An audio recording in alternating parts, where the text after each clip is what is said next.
Testing the caption so they're live and making sure that they are on the screen for you.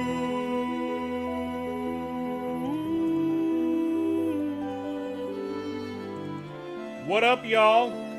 We getting into some shenanigans today. Gonna go cook, but I'm lurking. I appreciate you, Cam.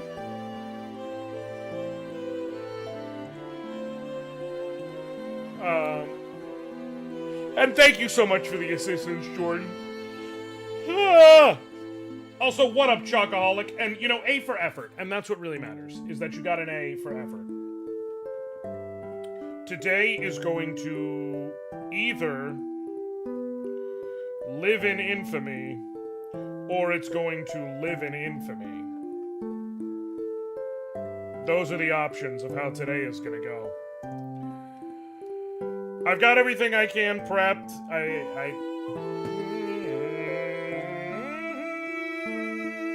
I fucking love the theme of love. I'll be skipping through a lot of the story because it's a challenge run. Like, if you were gonna be here for the story of Final Fantasy IV for the first time, like, there are other places to go. But anytime the theme of love plays, I will be playing that shit out, because I love this song so much.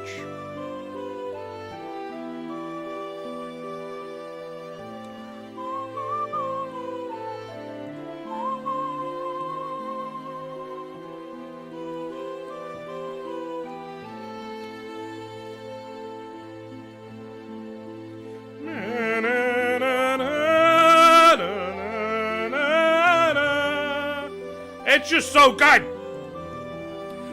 Okay. I appreciate it. I also want to make sure the trash stays away. Giving everyone a minute to show up.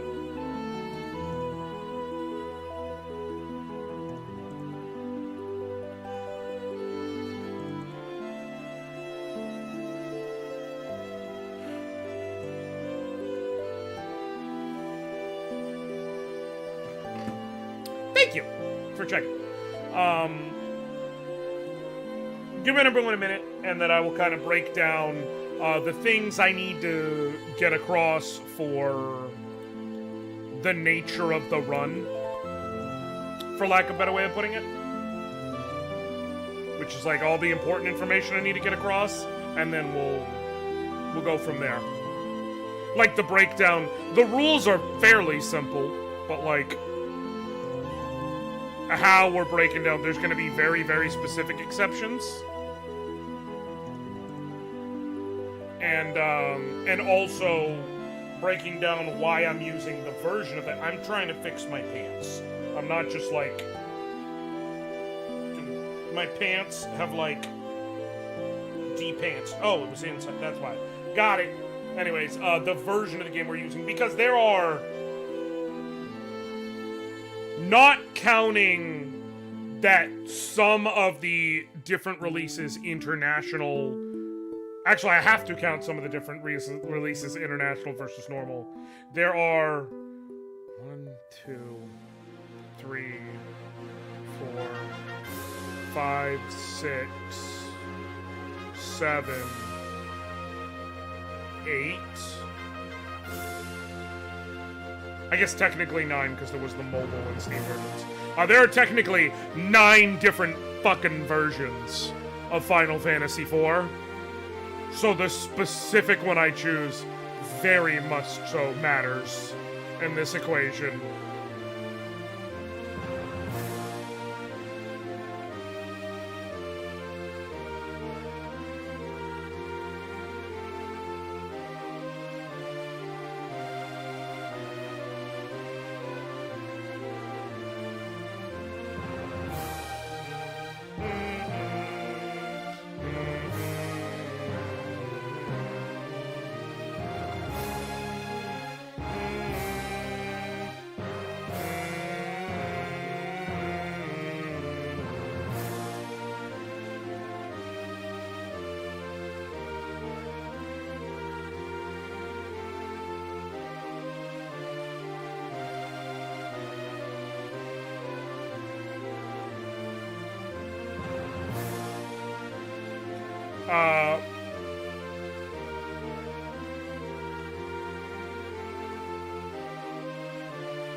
So, essentially with Final Fantasy IV,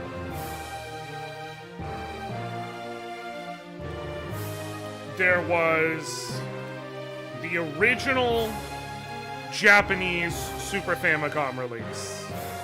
There was the American Super Nintendo release, where they changed a bunch of shit, also known not just while it was released here as Final Fantasy II, people colloquially refer to it as Final Fantasy IV Easy Type. There was the PlayStation 1 release. There was the Wonder Swan Color release, which only came out in Japan. There was the original Game Boy Advance Japanese and American release. There was the revised Game Boy Advance Japanese release, which was also the European release. There was the PSP release, there was the mobile phone and Steam version release, and then there was the Pixel Remaster. And even getting through all these, I'm leaving out the 3D remake on the DS and its Steam release, because they changed so much shit that's basically like a different game. Like, that's like the different... It's not quite the difference of Final Fantasy VII to Final Fantasy VII Remake, but it's about as close as you can get. So, there's a lot of shit, right? Of those 9 releases, I'm not doing anything that's Japanese only. So that cuts out Wonder Swan Color, and that cuts out the original Super Famicom release.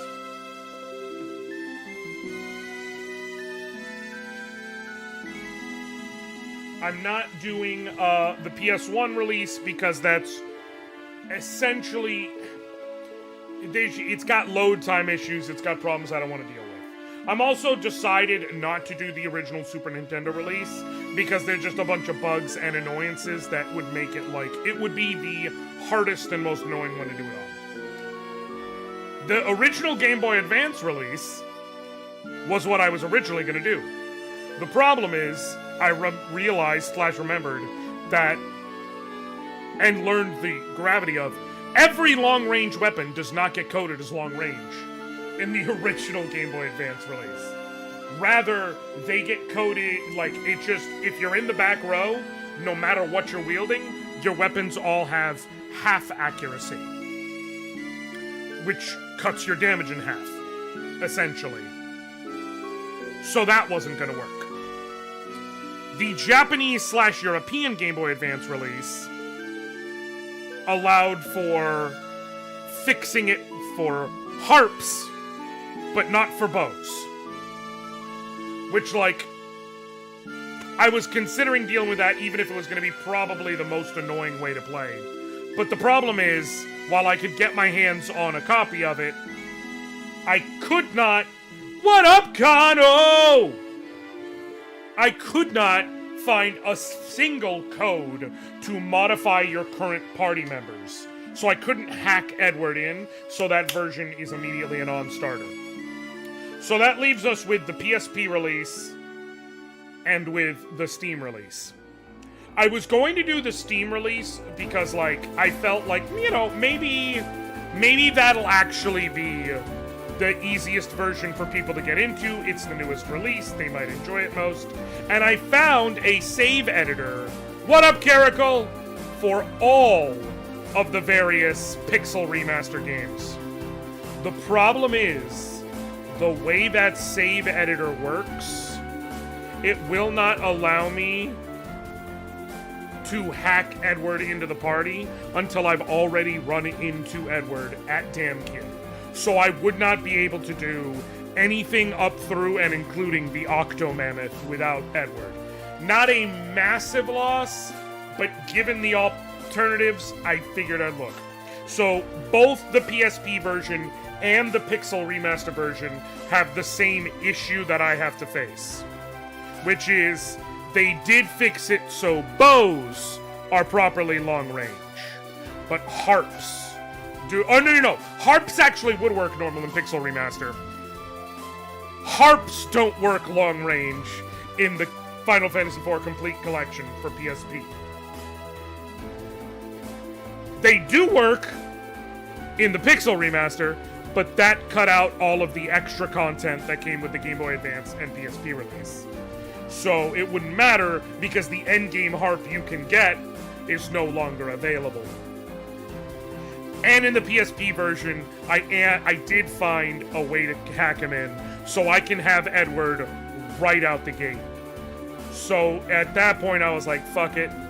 This is what we're doing. So we're going to do it with the PSP version. I love the PSP version anyways. I think it's great. I know some people get bugged by the high fidelity graphics.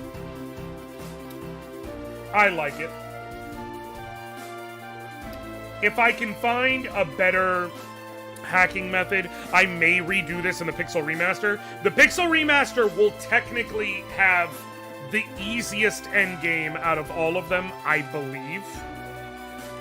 Because, and this is where I get into the sort of nitty-gritty nerd shit that matters only if want to be a nerd and / or if you're doing a challenge run like this. So, in every other release of Final Fantasy IV other than Pixel Remaster, arrows are a consumable item. Every time you take a shot, you lose an arrow. In Pixel Remaster, they're infinite use. If you find the one arrow, you're good. The reason that matters is the strongest arrows in the game, the Perseus arrows... Oh wait, those can be bought?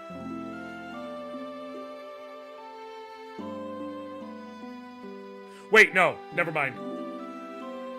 The Artemis arrows. The Perseus arrows were added in the extra content, but they can only be bought literally in the, like, full-on post-game, which won't matter for this challenge. The Artemis arrows can only be gotten by killing enemies and farming them. And so you would have to farm them one by one. They're very powerful, but you'd have to farm them one by one, which is a lot. You wouldn't have to do that in the Pixel Remaster version. I'm probably going to end up having to farm them. Thankfully, I do have speed up available to me, so it is what it is. But...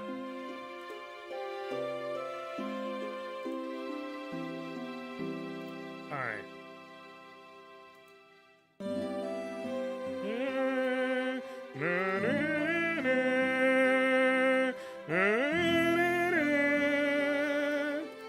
Okay. Alright. Let me cut this off. And we're gonna jump into the good shit. All right. Where am I at? There am I at. There I'm at. There we go. I'm going to play this completely legitimate copy of Final Fantasy IV. Through completely legitimate means. But we will let the opening cutscene play out. This will actually help me later. Because like I said, I'm going to... Oh, I forgot. It's for the after years. Well, I can just put it in for after this spot. So I'm going to be running through the challenge on stream, and then I'm going to turn that around, and I'm going to make a video of it once I beat the whole challenge. Do a video of what the challenge run is like. So I'm just going to play this now, because this way when I won't have to, like, go search for it. Whenever I go to do the video, like, I have the footage here already. This will probably be what comes up at the very beginning of the video. Even though it's technically after years, it's good filler footage while I start talking about stuff. It's Theodore! I am like the one guy in the world who doesn't hate Final Fantasy IV the after years, I swear to God. Also, I know it's loud. I'm going to adjust it. I'm just waiting for the cutscene to finish.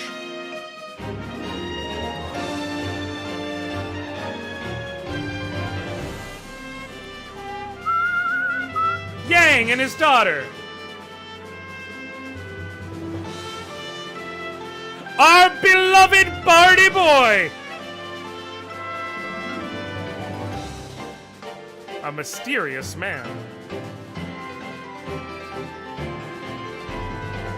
That asshole and his sister. A Lothario ninja. Everyone's favorite girl.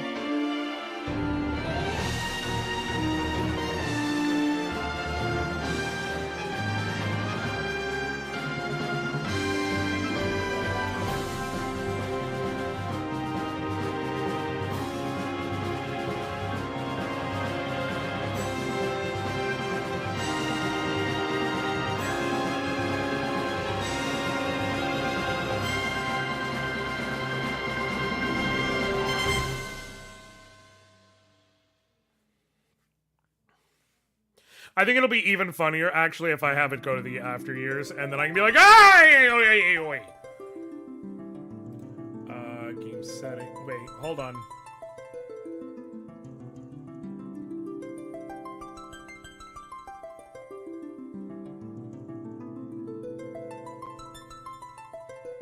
Wait, pause.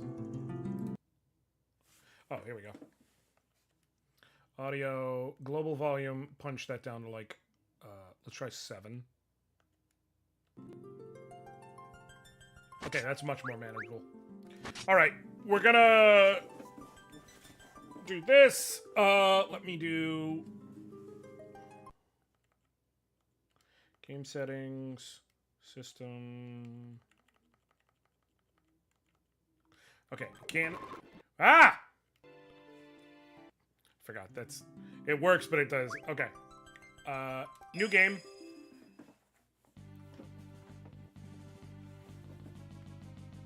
We'll play through the beginning as normal. I'm gonna mostly, like I said, skip through the story.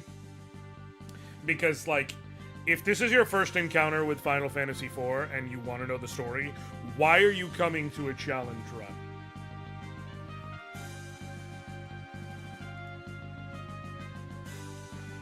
But I will give a basic overview of the things that are going down. This is Cecil, the normal main character of Final Fantasy IV. He is a Dark Knight of the Kingdom of Baron, and he is the captain of the Red Wings. And he was sent here to Mysidia, the land of mages, to take their crystal. There are, as far as they know, 4 crystals of the world. Each of the 4 major different kingdoms each have one. So, ironically, Baron didn't have a crystal prior to any of this, based on, you know, how the math works. But there was the crystals of wind, fire, earth, and water. they took the crystal on behalf of the king. Is this the one with Kefka? No, that would be 6. This one has Golbez, if you've ever played Final Fantasy XIV or Dissidia or something like that. So we're returning from Mysidia on the Red Wings airship. This part is completely outside of my control. Actually, what I will do, however, is shrink this a tick. No! Hold on.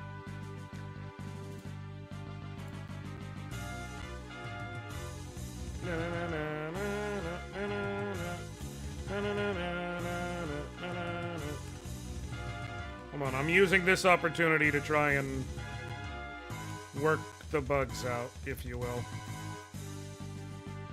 Transform, edit, transform. Let's go with like 830. Let's go with 820. There we go. Alright, that doesn't look stretched. So we're good. That's what I was worried about it looking too stretched, but I wanted to make sure, like, okay, cool. All the things I need appear on screen when I need them.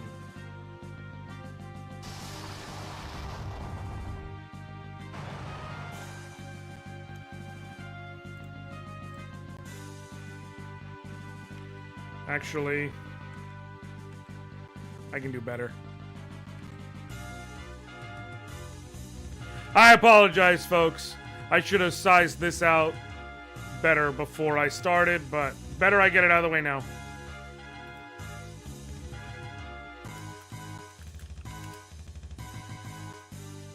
$13.25, actually. Cool. And then we'll go with 8.10. 12. Sweet. There we go. Now I feel good about it. Now it's good. So there was some monsters that attacked. Cecil used some attack items.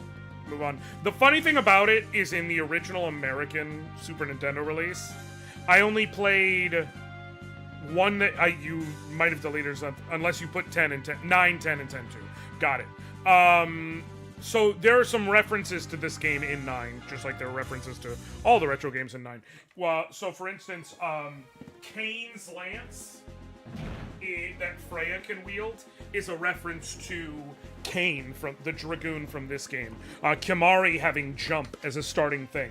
Dragoons kind of became they were technically established in 3, but 3 never came over to America. The Dragoon as a, like, existing look was established in 2, but it didn't have any special properties. 4 was the first time we had, like, a named, personalitied Dragoon character who could jump. So Kimahri's jump, Freya's jump, those kind of owe themselves to here. What's going on here is we're returning the crystal to the king. Bygone, his right-hand man, took it from us, and they came and talked, and they're like, why are you sitting here doing... Why are you questioning us? And Cecil clearly is bugged by the fact that we just started, you know, messing with people. I need to adjust chat also real quick.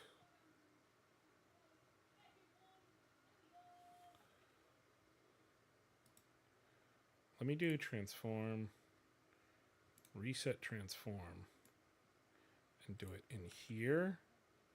And then this way chat won't be like wonked the hell out.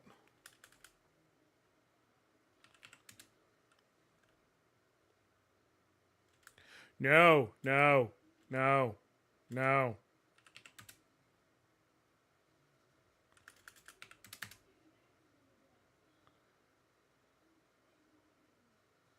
I'm gonna fix it, but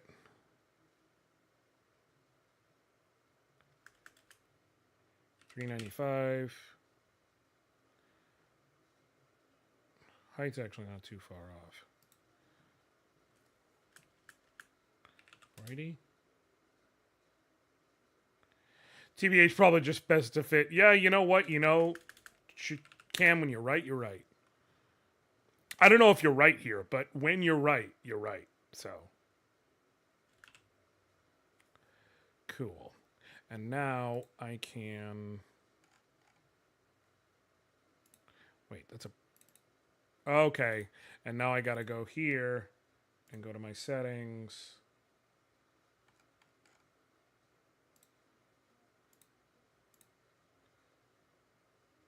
Text style. Okay, someone chat. So I can adjust this better.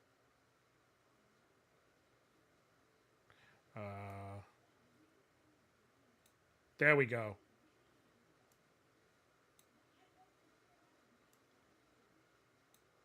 That's good. That's good right there. No! I need chat. I need to see what people are saying. I just keep saying nonsense. That works, but no. We're good. We're good. Chat's set. Game is set. I'm set. We're good. Okay. So, at this point, Cecil is, like, questioning the fact that they just went and kicked the shit out of some mage nerds and stole their crystal and want to know why. And the king is like, are you fucking kidding me, bro? You're gonna question me after everything I've done? Kind of the backstory lore of the series is that the king actually raised Cecil and Cain from a young age, so the two of them are close like brothers. Cecil became a Dark Knight, Cain became a Dragoon. And he goes, oh, you want to do that? So cool, so we're gonna handle that. Now you have to go to the city of Mist and the town of Mist and bring this with you. Cain stepped in because he was like, no, you can't punish Cecil. Let me be punished along with him because he's a bro. I do like this. This is called the Carnelian Signet. In the original release, it was called,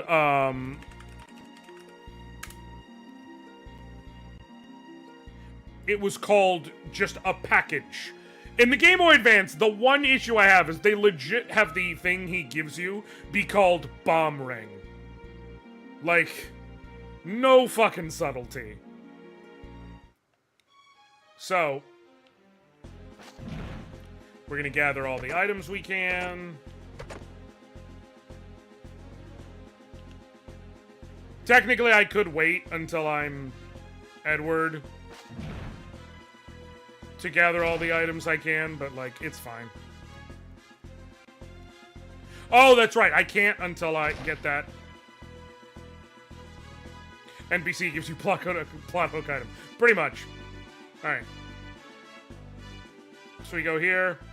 This is Cecil's girlfriend, Rosa. He refuses to commit to her because his soul is filled with dark soul pain. But eventually, girlfriend / wife. There's nothing of note here other than Baron believes in prisons. I just, thought I'd mention. This is Sid, the engineer. He builds the airships. Also, he yells at Cecil a lot, but it's because he cares.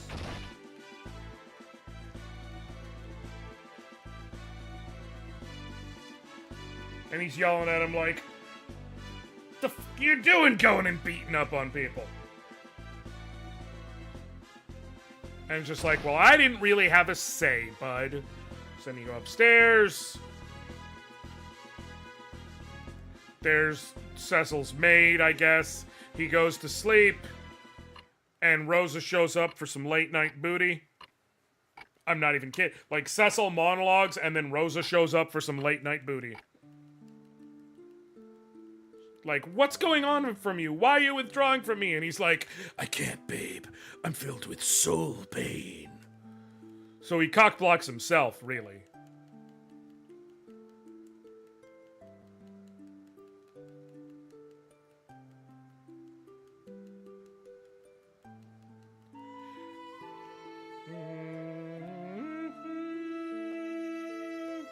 God, the theme of love is just one of the best songs in this game. Thank you, Rosa. But you know that I'm a Dark Knight, and the two of us can never... See what I mean? I'm dark. You're a white mage. I'm a Dark Knight. we can never be together forever. Okay. I am going to make the first fight a little easier for myself to save time because I can. And so the Dark Knight Cecil was stripped of his command as the captain of the Red Wings. He and the Master Dragoon Kane head toward the Dark Valley for the village of Mist. Also, I always pronounced it Cecil because, like, that's a real name, but apparently it is pronounced Cecil by canon, and there are some people who call themselves Cecil. So, the advent of the airship marked the realization of Baron's dreams, but also the birth of its militarism.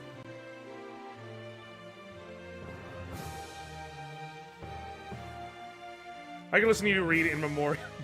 With its Royal Air Force Red Wings, Baron soon reigned supreme. Now, as monsters multiply and stir unrest, Baron only exploits its power to collect the world's crystals. Why? The crystals silently shed their light. Here's the funny thing about it. They have to collect the 4 crystals because it's going to give them ultimate power. Spoiler alert. This game has a lot more than 4 crystals. Okay, so we look at our party. We've got Kane, the Dragoon, and we've got Cecil, the Dark Knight, and, like, man. That sure is a party right there. That sure is a party. Let's go ahead and save.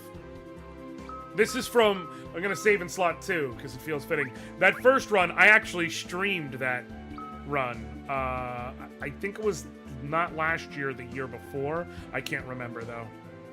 Enable cheats. BAM! Alright. Disable cheats. We don't need to leave that on. And now we've got Edward in our party. Edward is... He's classed as a prince. He's basically a bard. He is, as you can see, notably weaker than everyone. He is literally the worst in every stat except intellect, which he can't use. Oh, Cecil's the worst in spirit, but it doesn't matter because both of them have atrocious magic defense multiplier. Edward's whole spiel is that he, in battle, can use Bard Song to cause sleep or confuse, depending on the harp he has held or something like that. Salve to use a potion to distribute the healing to all party members at the same time, which will not be of use in this run for obvious reasons. And Hide, which allows him to just avoid combat for a bit, which we will be using in very, very specific circumstances. I don't know why a Twitch notification sitting in my phone. I chose to go into your tweet and find the comment to grab the Twitch link. That's what I did. That's fair. It's fine. It's totally fine. Notably, where Kane has 190 health and Cecil has 200 health, Edward has 60. He's gonna be in for a time, folks. We're gonna put him in the center of the party, and we're gonna be on our way. So, oh wait, actually, first step is go ahead and remove all of their gear except for their weapon, so that they can quickly kill themselves. Edward doesn't have anything he can get at this point to improve his gear. So, we're going to go look for a fight. Obviously, if it's an Edward run, we're going to make Edward the main dude. Oh, I almost forgot. I want to do...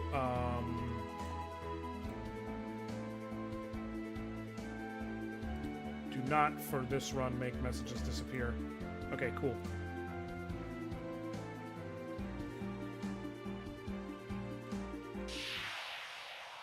Dictionary live retreat coming soon. True story. Alright. So here's how we're going to do this. We're going to kill one of them. And then Edward is going to hide. Cecil is going to attack himself. Kane is going to attack himself. And they're just going to keep going, hitting themselves until such time as they die. At which point, Edward would be forced back into the party.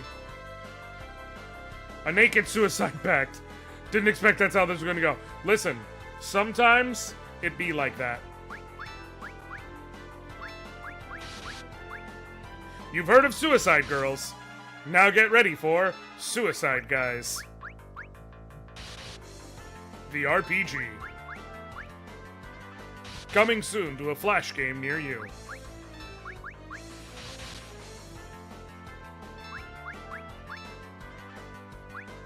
Could I have done this before stream? Yes.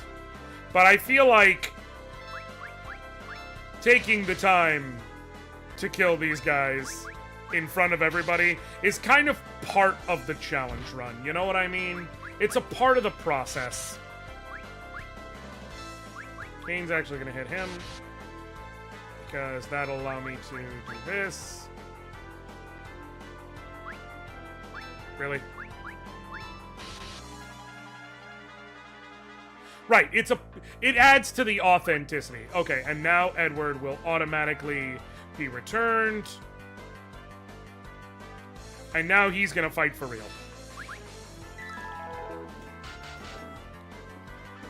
Oh, shoot. That's right. Harps don't work from the back row, so... Bam.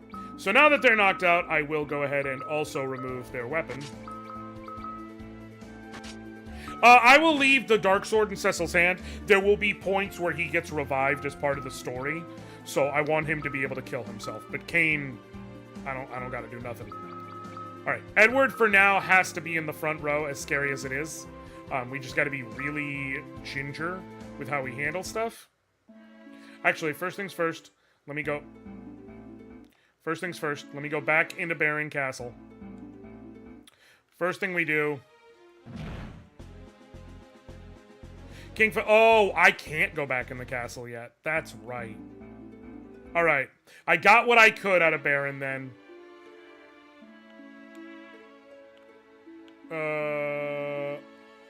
Locked.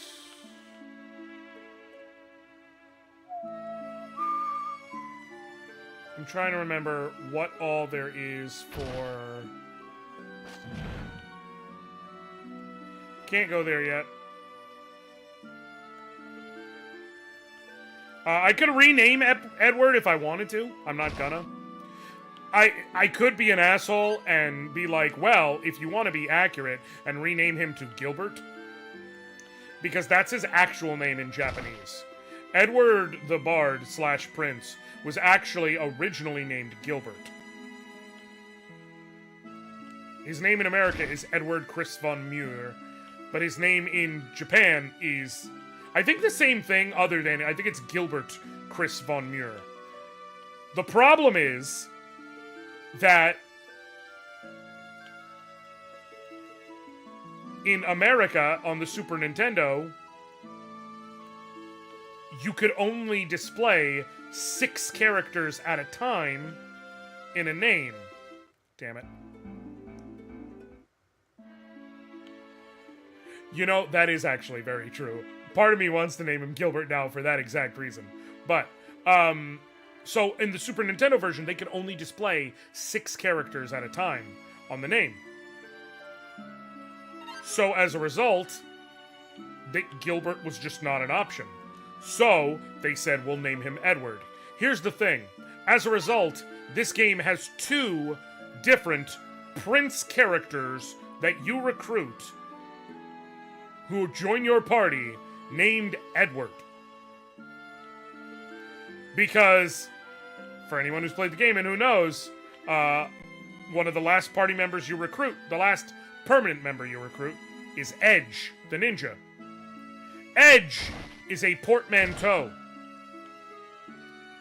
His actual name is Edward Geraldine.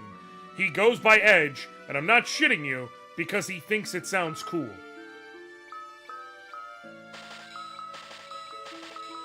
Sell all this shit. In his defense, it does sound cool. Alright, I can sell the ether. It's not worth it though, so I'm gonna keep it. There may be a theoretical use. I can't think of a theoretical use. I will sell the tents. Because... well, I'll keep it for now. It will be annoying to use them. Really, my main healing is going to be via potions.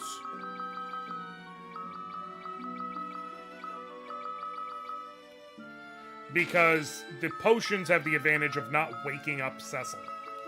I'm just trying to think if there's ever an opportunity I'm going to need an ether.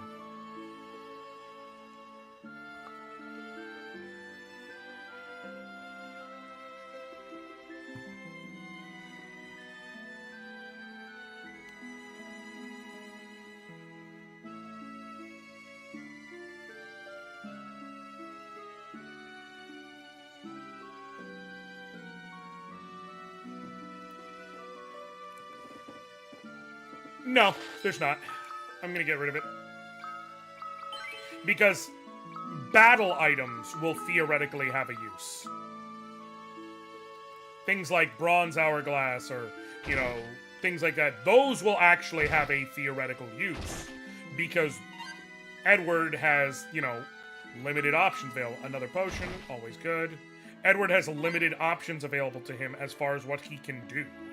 So, like, there will be fights where it's going to be like, I need to throw a bunch of this item that deals fire damage, or whatever it may be. Eye drops, tent, gnomish bread. Okay. Eye drops will matter, I don't want to be blinded. What does gnomish bread do again? Oh, it's useless. Good, perfect. I'm going to sell that. Do you have any recommendations for games in the genre for like the PS2 outside of FF10? Because I can't just can't do Blizzball the same math. So turn-based RPGs for the PS2, you mean? I have several.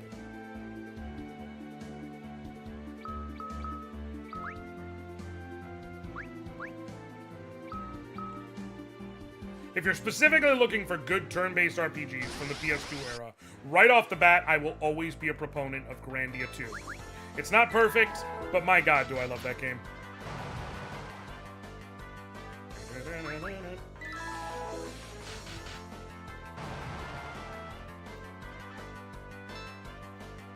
What's the auto battle button again?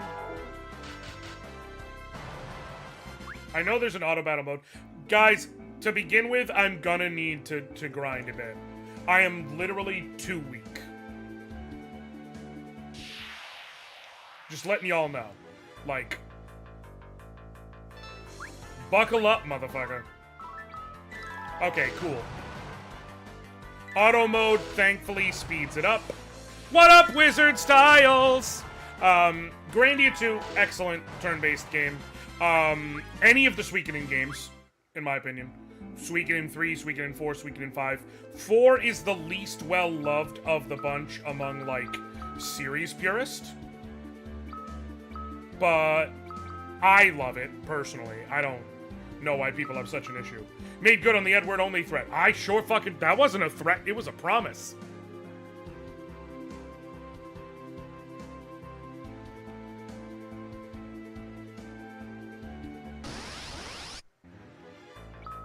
Oh, I can leave it on. That's fine. Sweet. That only really matters if I can be a bit more strategic about it. Put you to sleep, and then, like, attack the other one. Put him to sleep. Hey! So, weapons that do status effects will generally inflict them consistently against anything that survives but is vulnerable to them. So basically anything that can be put to sleep will be put to sleep by the Dreamer's Harp. The goblins aren't because they're dying with one hit. I think I'll get to whatever level I get 100 HP, and then I'll, Grandia, Grandia, if that's what you meant, Grandia. If you mean Suikoden, it's Suikoden. The remasters are dropping for 1 and 2 on all platforms on the flip side of the year, in March. But, you don't need to... Playing the earlier games would provide some help in terms of the world building, I would say. And notably with 3, there was, like, a thing they put in that would allow you to... transfer your save over from 2, but that's not going to be an option anyways. Unless you want to, like, play the... I don't know how you're playing them. If you're playing them through the same means I'm currently playing, then if you want to play 1 and 2 through the similar means, you can actually import your saves across and things. But if you want Josh to love you, play Suikoden. It's literally his backdrop. It sure is, baby. But for, like I said, for the PS2, that'll be Suikoden 3, the game after this one, 4 and 5. They also had a tactics game, Suikoden Tactics, for, I have a store I go to. Gotcha.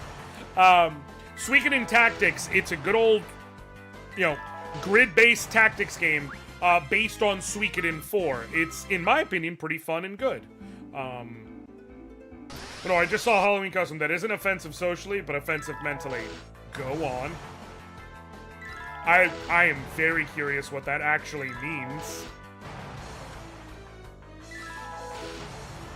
Can I get Hawk to spit on that thing? It is a bunch of non-black people. There better be more to that sentence. That reminds me, I meant to send my friend directions to the store when I was done in my stream last night. You should send him directions. Because I used to go to a lovely store called Vim's Lair. But unfortunately, I can no longer go to that store. So I have had to find other stores.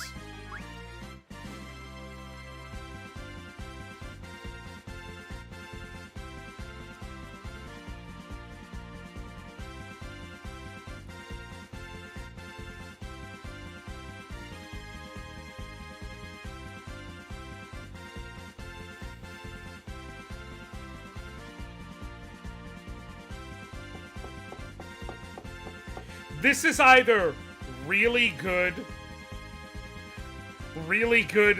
luck or a terrible omen. The racially ambiguous non-black woman is dressed as Cameron Jewels.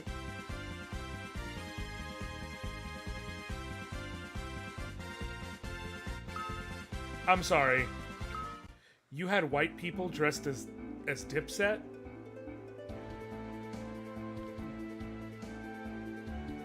I know what pink mink.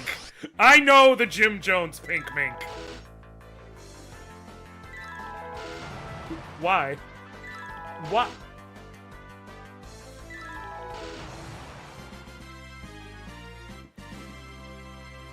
Let me go ahead and just hit the button.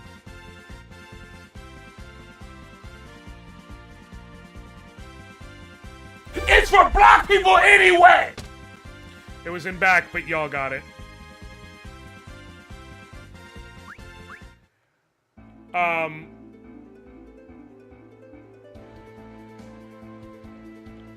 Well, Vim's Lair, Hobbs, was good up until literally this year, and then Nintendo finally came at him. Not the flag suit.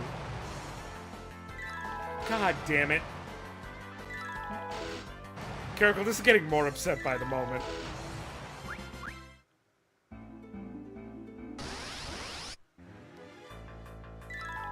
Okay, one more level up, and then I will feel confident to go after the Mist Dragon. This is the easy part of the run, because goblins are terribly slow. So, like, this part of the run, they kind of structured around just being able to clobber through. So...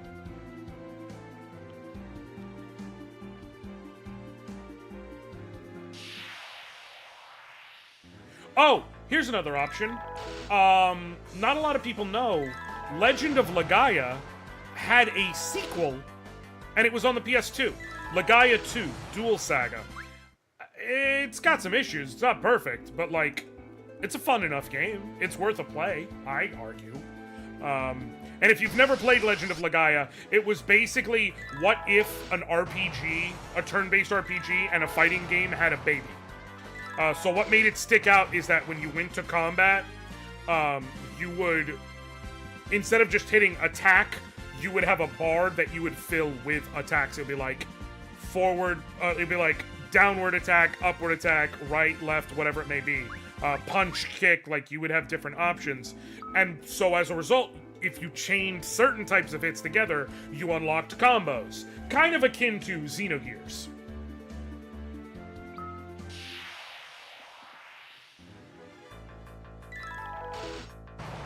Okay, well that's convenient.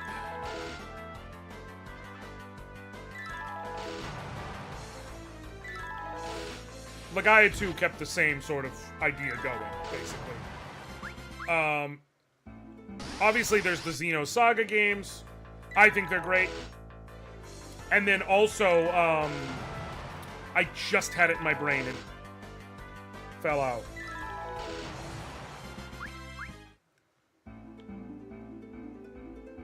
Oh! Mega Man. If you are a Mega Man fan at all, in the PS2 era, across all platforms, there was a Mega Man turn-based RPG.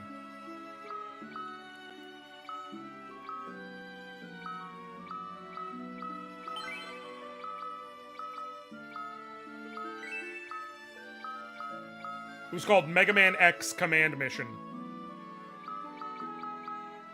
I don't need gnomish bread, so I'm gonna sell that.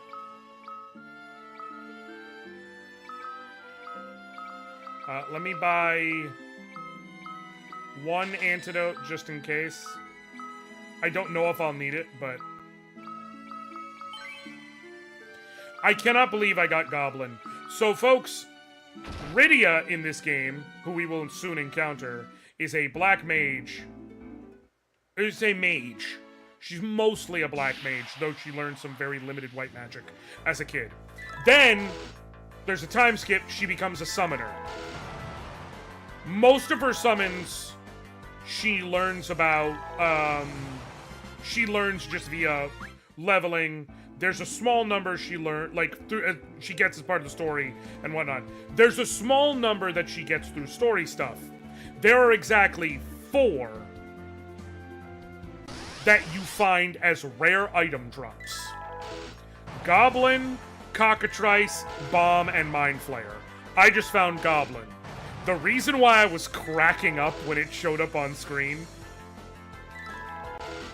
Every enemy has a set of up to 4 drop slots. When they drop an item, they can drop one of up to 4 different items. Some don't have any, some only have one, da-da-da. But the drop slots are in rarity order. The 4th slot is a 1 in 64 chance. And that is the slot that Goblin inherits. Here's the thing, though. In order for an item to drop, there's already a 1 in 25 chance.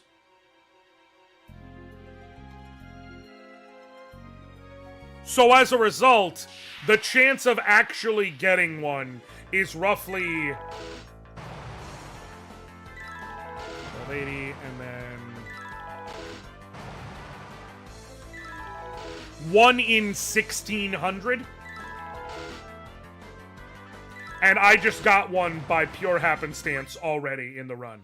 So that's either really good, or I've already used up my good luck. And I'm not sure which yet. I love Sonic the Sword Rat. Exactly, Wizard. What up, Abscess? How you doing, bud? Edward gained another level. Good, please. I'm going to need them. Because I don't know how good I'm gonna do. Literally even as soon as the Mist Dragon. I should go outside and save. Oh, hell yeah! Okay, that level was actually really, really important. So, to get more into the nitty-gritty of this silly stuff.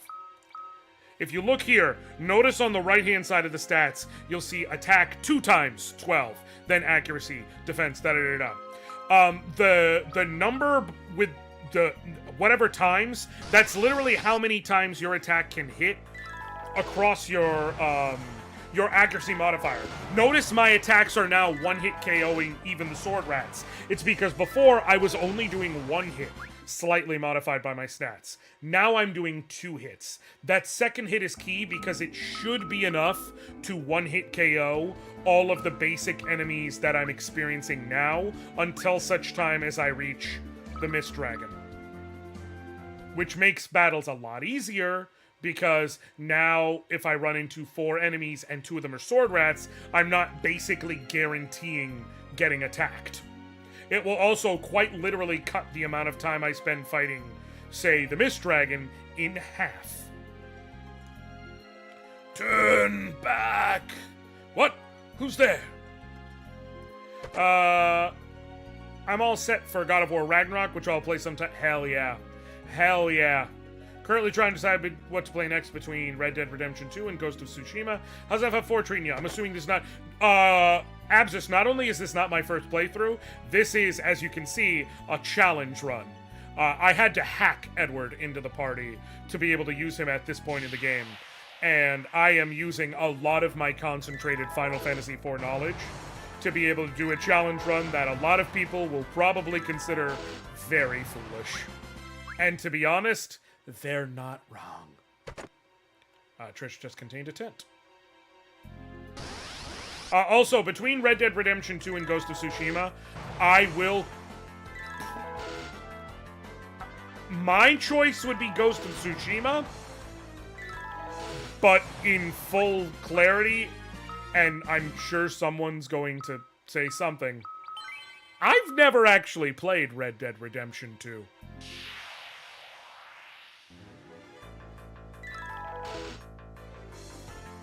Okay, I'm gonna need to be strategic, so I don't get the shit kicked out of me. Oh no. Oh no!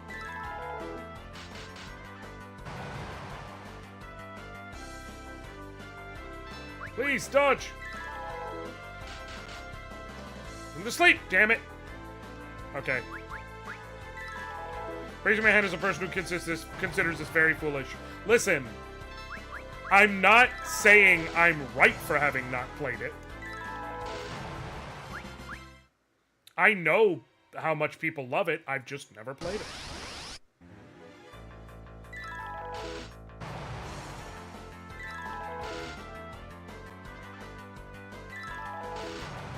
Sending the most foolish thing he's done. Okay, what are you about to say, Caracal?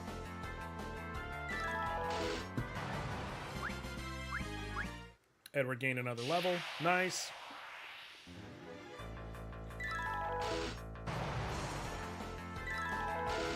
And if you're curious, because I'm just blazing through these early enemies, Josh, is this even a challenge run?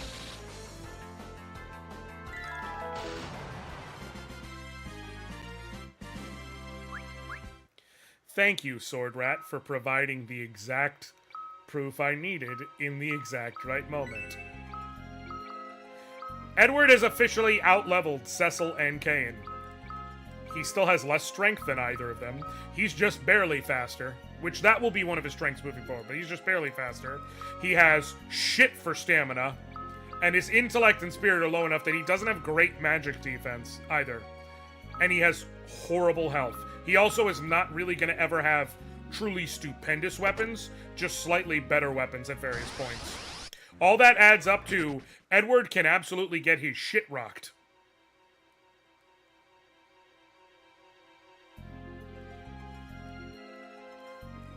Yes, I'm ignoring your warning. Remember the Fire Emblem Nuzlocke runs? Remember when you were complaining about the rules that you made?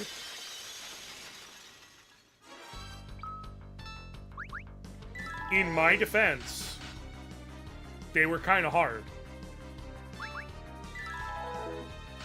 I'm also bringing those back at some point as a part of this, by the way. I should add. Okay, cool. Now that I see that's the damage you deal, I can just auto for now.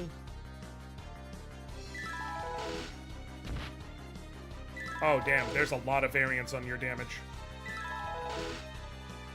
Switch to Mist Form. Switch to Mist Form when it's not going to screw me. I'm worried, so I'm going to Dragon Turn to Mist. I timed it perfectly. No, you got to heal yourself. How much does it heal in battle?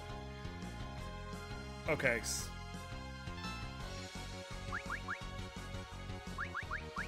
Defend.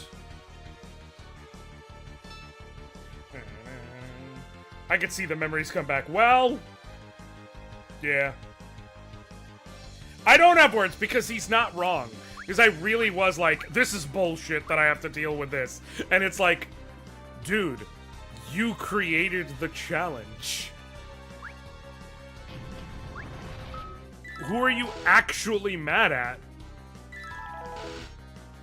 Whatever. Okay. Pretty much right around 50 is my safe zone. If I go below 50, I have to heal. And other than that, I just need to keep hitting him.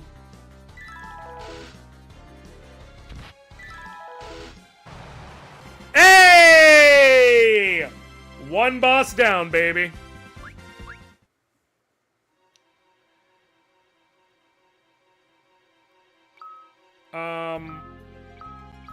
I'm good.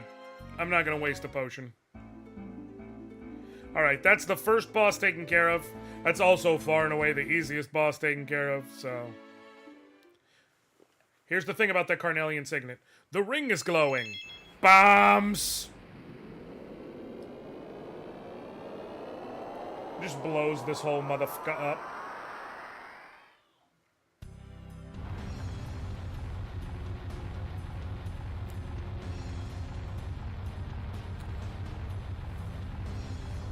I'm curious how the game's gonna handle my party right now.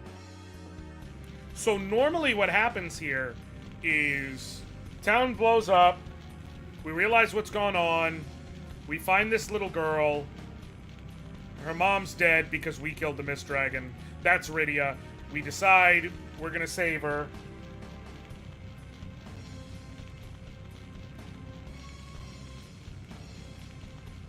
And since we decided we're gonna save her,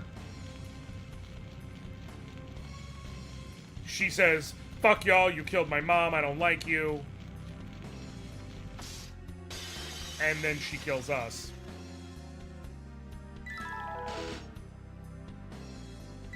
And specifically the way she kills us is she summons Titan and he just breaks the earth.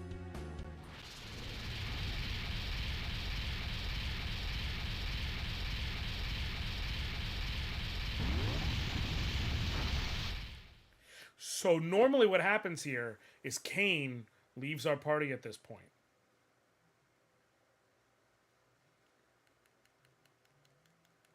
And Cecil takes the girl and drags her to Kaipo, looking for safety. Is Edward still in the party? He is. Cool. So they're not going to boot him out just yet. Okay. So before I get to Kaipo, I'm going to need to...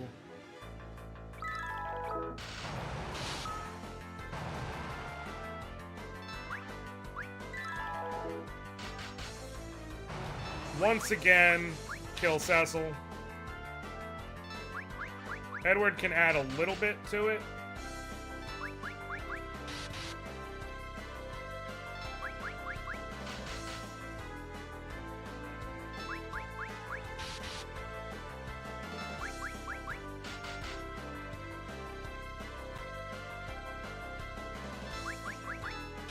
Oh, also, so obviously the rule of the... I need to explain for those who are here. The rule of this challenge is that I can only use Edward to do everything. With two very specific exceptions, and also there are some additional corner rules that I'm imposing. So the two exceptions are Cecil's fight against... as a paladin against the Dark Knight spirit, I basically have to have Cecil be there for it. Like, there's nothing you can do. That's just how that fight is. Then, there's the end battle against Zeromus. The beginning of that battle is a scripted thing where Cecil has to use the crystal to properly start the battle. Again, I have to make sure he's alive and let him do that. It's just part of how that battle works.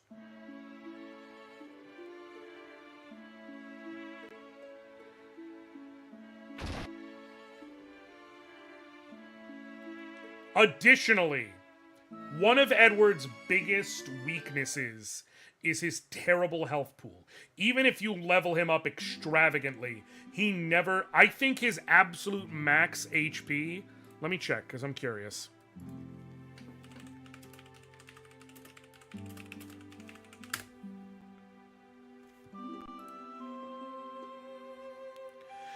Yeah, even if I got Edward all the way up to level 99, Edward's maximum HP is 3,128.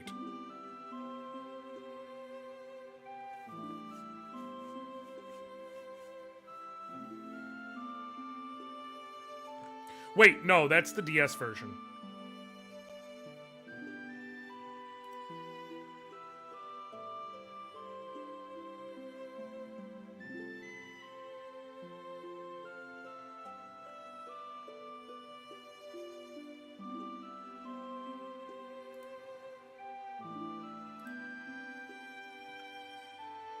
Here we go, 2D stats. Oh, if you get him up to level 99, he actually has like 5,600 HP. But for reference, and that's actually a huge growth. As of level 70, he has half of that. Like, level 70 is a beyond normal endgame level. Level 60 or level 50 is a usual endgame level. He'll have 1,000 to 1,900 HP in that range. There exists silver apples and gold apples in this game, which are items you can find or that can be dropped by enemies, which will raise your maximum HP permanently. I will allow myself to use any I find naturally while playing. So, if I find them in a chest, I'm allowed to use them. Oh, shit. If I find them... Swap rows. Can I put you to sleep? Hell yeah! Okay, does that stop you from getting your usual turn? You hide. Defend. Oh shit, it does. So you guys are literally useless. So the way this fight works is every time the general gets a turn, he yells attack, and all of the Baron soldiers attack. If you kill all of the Baron soldiers, the general runs away. Now you see Edward's biggest advantage, is he's very fast. Here's the thing, though. I didn't know if the general was put to sleep. See, he finally said attack, so he woke up. Okay. Put him back to sleep. Sweet. Then I'm going to swap rows, and I'm going to make... So this is beneficial for two reasons. I am going to focus all of my attacks on the general, which will stop him from being able to call out attacks, which will keep me from taking damage. It will also give me more experience and gil from winning the battle, which is always good. Technically, it will also add him to my bestiary, but I'm not exactly concerned about 100% filling that out in this run for what I consider to be pretty obvious reasons. No! No! Put him to sleep. Put him to sleep. Hey! Hell yeah. Edward nailed it by being fast enough. All right. Cecil got healed. Are you going to heal again, and I'm going to have to kill you yet again? Crisis averted. We're fine. Everything's fine. We're fine. Now, do they sell bows here? I feel like they do. And if they do, I'm going to have to start experimenting with use case stuff. Okay. Fuck, I'm going to have to kill y'all again.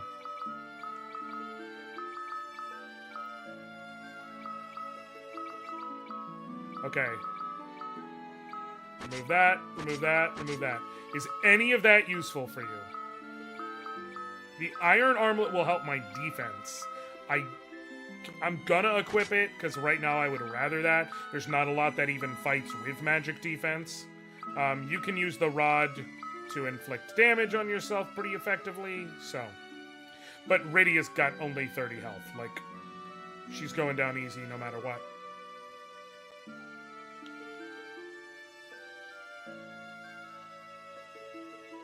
Nothing here, right? Cool. Okay. First things first, let me... Any hidden items around here?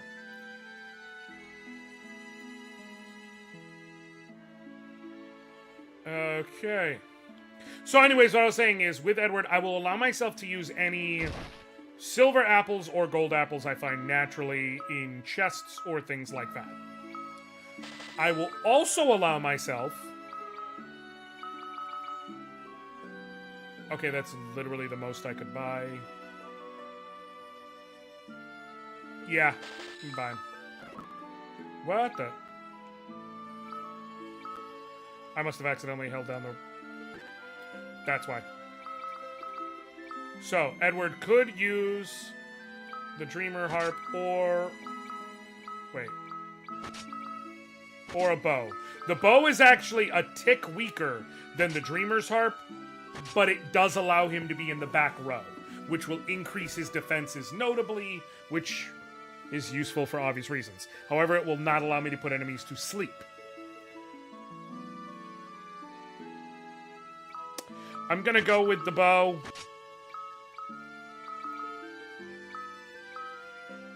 I will hold on to my Dream Harp for now, though. And then is there anything worth a damn in the armor shop? I don't think there's any notable upgrade here. Yeah, there's not. Okay, so I can sell the leather cap. I can sell the ruby ring. I can sell the leather clothing. I guess I could... I'm gonna keep Goblin. It's 50 gil, but it's funnier to keep it. I am good with all this.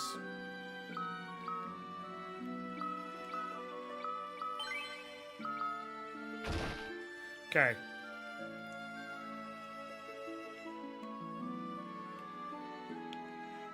So while I am gonna allow Edward to use any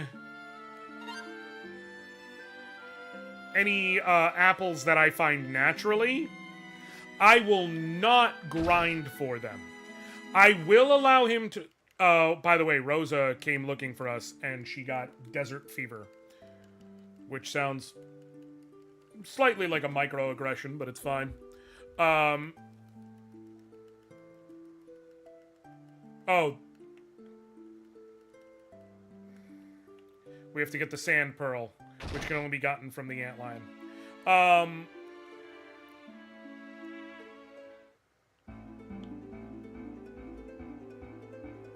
I will allow myself to get to use any silver or gold apples that naturally drop.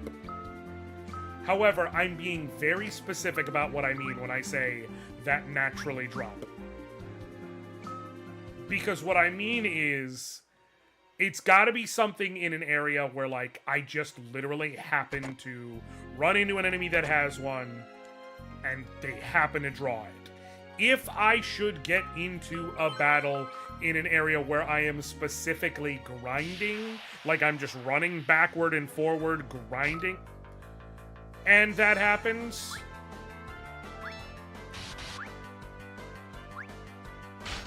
Okay, we're fine. That was just a bad luck situation. I'm gonna allow them to help with just the first... with getting through the first parts of the enemies, and then they can take themselves out. Oh. Screwed up. When there's only one enemy left. I will have one more KO I gotta dole out, but...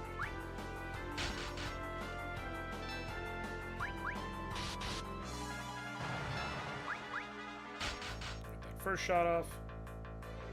You can get a second shot off, apparently.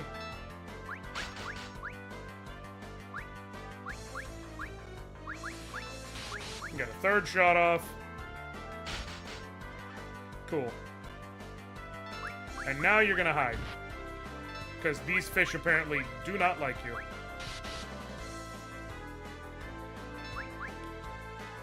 So yeah, if I'm grinding in an area where there are enemies that I know drop apples, I cannot use any they find if I'm just running around back and forth. That's how I'm gonna prevent myself from being like, oh, I'm grinding in this area and they happen, you know, even if they're rare drops, they happen to drop 4 apples and that's like a permanent, you know, 200 HP increase, which even in endgame is worth it.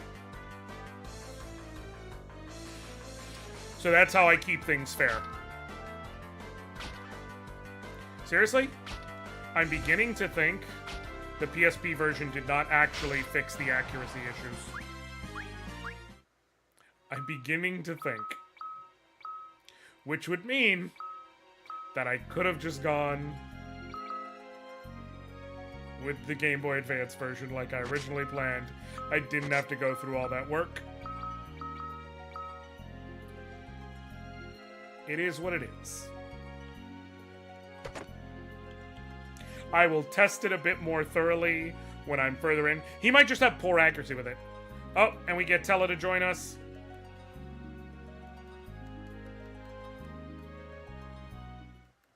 I think I spent like a solid 40 minutes grinding in one of the forest levels of Dark Cloud last night.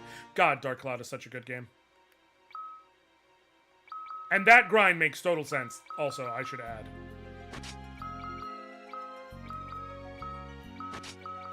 You're better off with the rod because you can use it as an item to hurt yourself, and you have a ton of HP to get through. Oh, that's what I wanted to check. That might be what. Bow and iron arrows.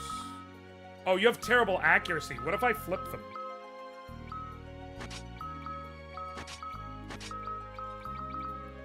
Yeah, the bow has terrible accuracy, so that's what the issue is. When it does hit, it hits reliably, but it's terrible accuracy, normally made up for by who you get to hit with the bow. Or who gets to use the bow. You know, people who naturally have a really high buffed accuracy. So, okay, that adds up a bit more.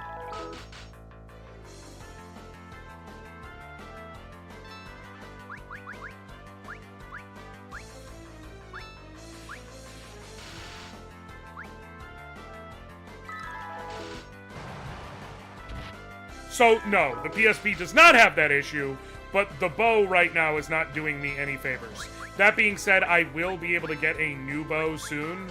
That will help me. So, we're not out of luck yet.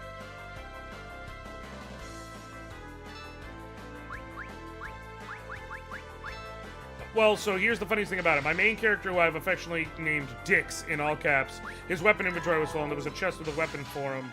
So I was trying to get to level 5 to status break it, and they fucking died when I was 2 enemies away from getting it high enough. And then one of those pumpkin bastards immediately threw a bomb at the cat, and I lost half my money. Yup. That sounds like the definitive, Dark Cloud experience, if we can be honest. I remember I spent hours once trying to grind up because, I wanted it so that every member of the team in Dark Cloud had both the quench ability on their weapon and had the big bucks ability on their weapon. So I got enough of Towen's daggers that I could get quench for everyone, and I got enough big bucks hammers that I could get big bucks for everyone. And I was grinding it out like a madman.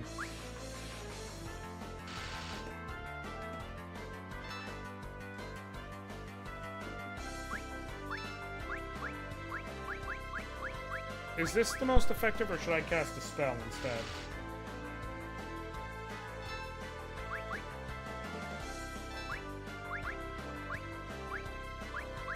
Thunder more effective?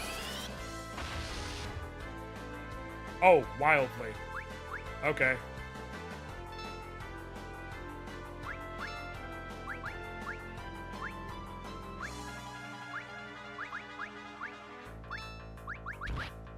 Return, perfect.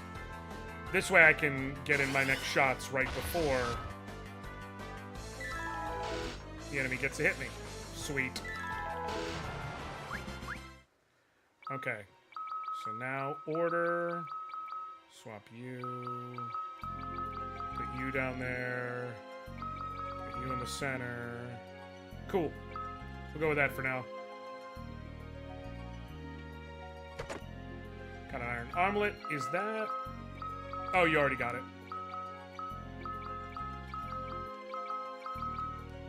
Okay. And head over here and secret tunnel! Phoenix down, that's just money. X potion and a dry ether. The dry ether I think sells for 1 gil, so it's the most fancy possible worthless item I could get.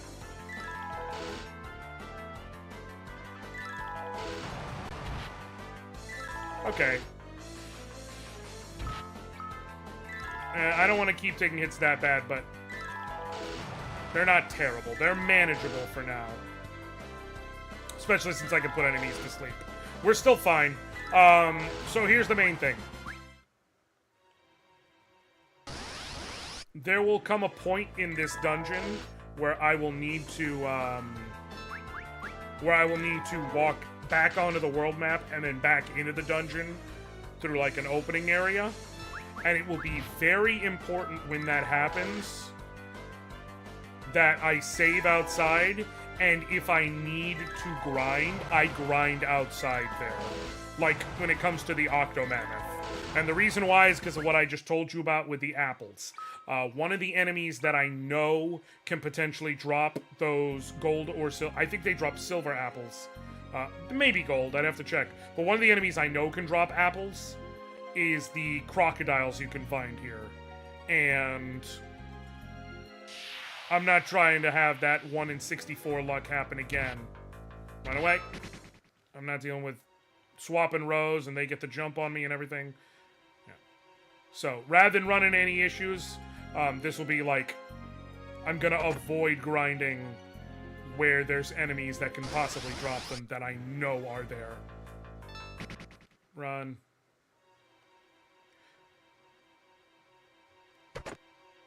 Ether. Okay. Oh, that's right. Okay. Oh, how do you fare with... Alright. Not terrible. They're immune to sleep, I believe. Oh, they hit decently. I don't have to worry about my HP loss because I just remembered. There's about to be a forced story beat where the whole team gets healed. And there's nothing I can do.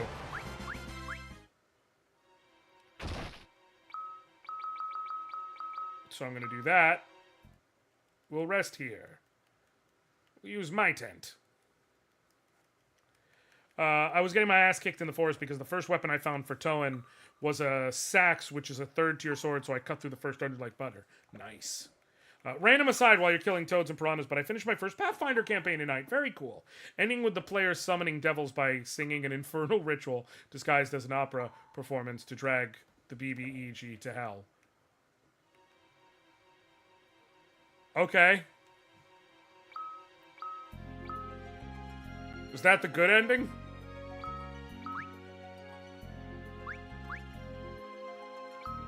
Or did y'all unlock the bad ending? I'll come up here. No!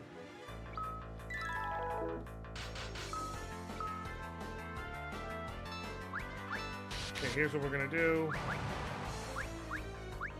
Rod. Hide. The players are pirates. Okay, cool.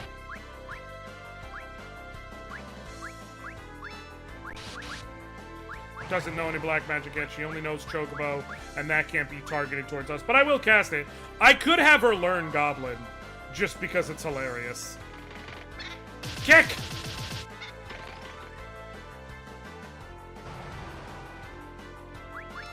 And...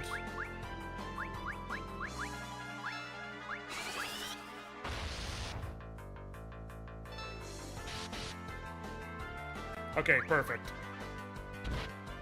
She dead. Now he's gonna attack himself. Tella has enough that I can do that to speed that up and then be casting Thunder on himself.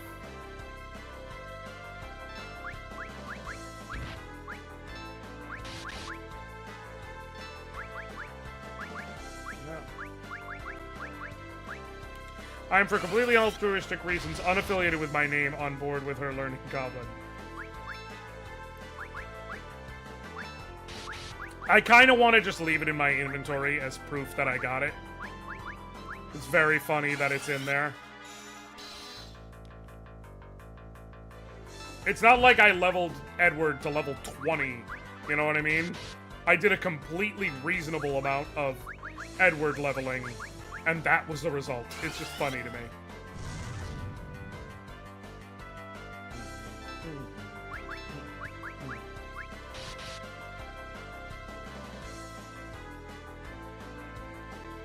Sweet. No! Cool. Just attack. Sweet. Now we can drag this out. Alright, cool. Hey, free potion. Okay. Honestly, we're through the majority of our ice rod in case comes up again that I have to kill her. It won't before the end of this dungeon, but it might after we leave Damkin, and that would just be helpful. Over here, get the gill, get the bomb fragment. That I do need. Bomb fragments do... Yeah, it's like casting fire on all enemies. There's going to be a fight where that could be very useful. Potion. Come over here, come over here, come over here, over here. Is this a feathered cap, if I remember correctly? Am I just making that up?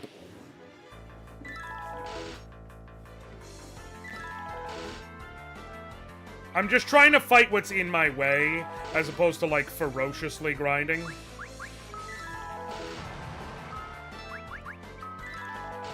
Because, like, obviously I could just get Edward to level 99 and curb stomp the game. That's not what I'm trying to do. But I know I'm going to need levels, and not too far from now. So I figure if I just kind of face what's directly in my path, for the most part, where it makes sense. Okay, here's the problem with the red moose. Even if I do hit it, I will deal exactly 1 damage. We're not doing this. Yep, feathered cap, which I will immediately... Oh, he already has it. That'd actually be... okay. Sure.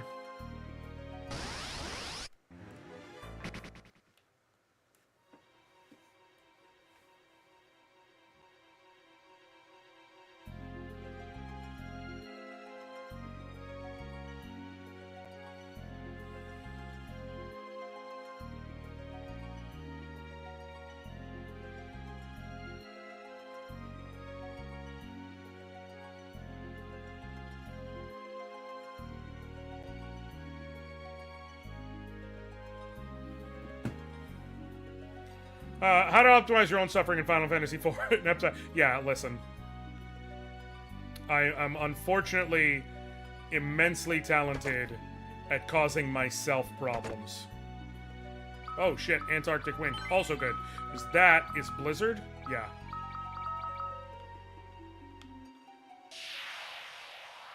When the... Nope. When the moose are in a group of 4 like that, they're called meese. True story. Oh, did you see the pic? No. Let me check real quick. Now I'm in a spot where I'm fine with breaking up the action. Okay.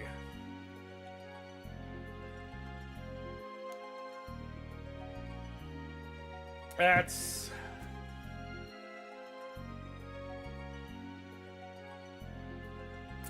Dipset.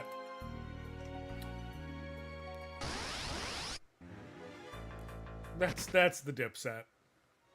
That is the Diplomats. Why? Why? Oh, sweet. Better sword for Cecil. to kill himself with whenever I need it. That's really convenient.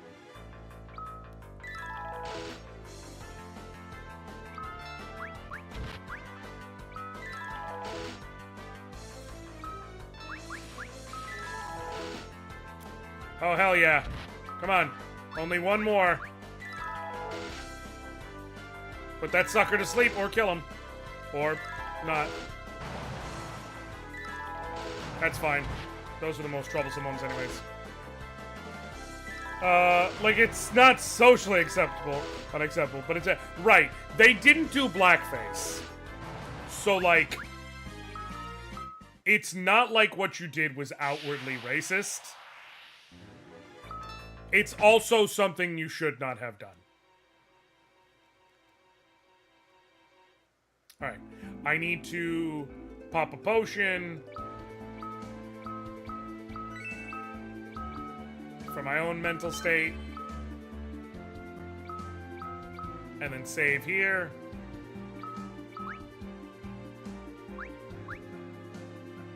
Okay.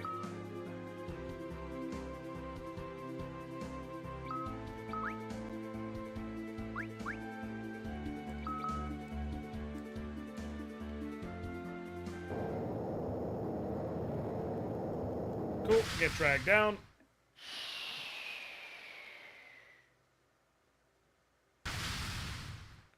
Sweet. I am not fighting the mooses. It would take forever. See, this is what I was talking about. I will fight one set of them because they're here naturally in my way. Fuck. No, I won't. No, I fucking won't. Jesus. I really hope that's not a bad omen of what fighting Octomappers is about to be like. I really hope so. That thing just hit me like a motherfucker. Come on. Run. Run. I'll save the heal when I need it. Hades gear, which this would be where Cecil gets his next armor upgrade, but he's not exactly about to equip any armor, so, you know. Hermes sandals will probably be important in some upcoming battle. They allow you to cast haste on someone. Edward is already really fast, but it doesn't matter. It's not like there's a cap on hasting. Multi-turning is going to be not just useful, but necessary in some fights in order to win, because his health is going to be low enough that I'll need to be able to alternate between attacking and healing. Alright, let's see if I can handle him at level 14.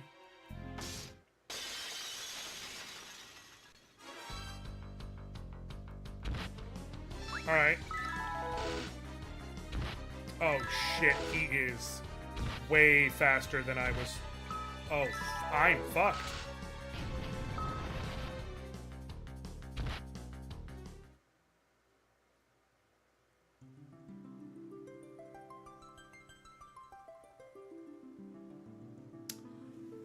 Death number 1.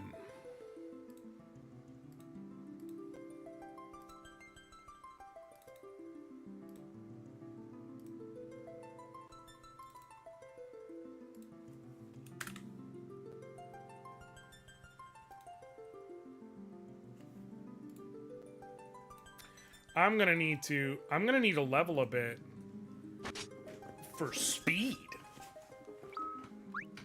I'm gonna need to not be... He was double turning me. I'm probably gonna have to get to like level 17? And again, I can't go grinding where I just want... Well, I guess I could come back into this cave where there's no alligators yet. The problem with alligators, if you look, I can go to the bestiary. I think if it saves across save files... Yes. No. Okay, sandworms.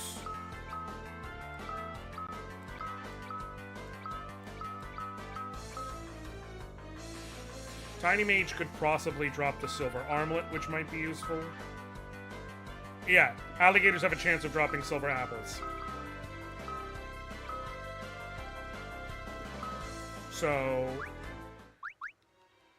hunting down Tiny Mage might be my best bet, even though they're annoying because they only come in groups of 6 with a bunch of Sahagins in front of them. But if they drop the silver armlet, that's a nice little early upgrade for me. And the extra defense will obviously be useful. This is why I wanted the bow, because the bow will allow me to attack from the back row, which will functionally double my defense, but, like, that doesn't benefit me if I have only 33% accuracy with it.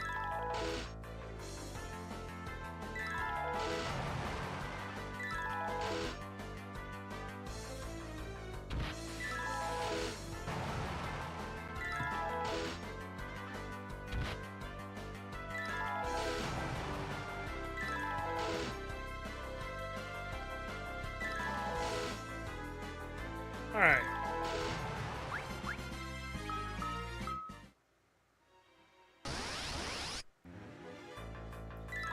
Nope. Can't do it. If group has an... So now I gotta be real careful. I can use speed up to speed this whole thing up.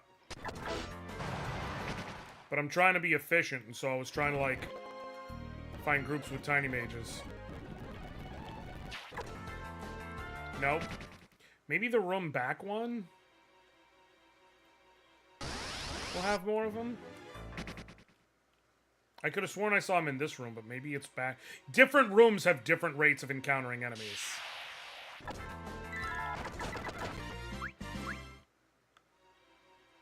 You know what? I'm not going to do speed up. Not yet, anyways. If the grind gets particularly bad, that's one thing. But for now, like, having to grind it out is part of the challenge, so...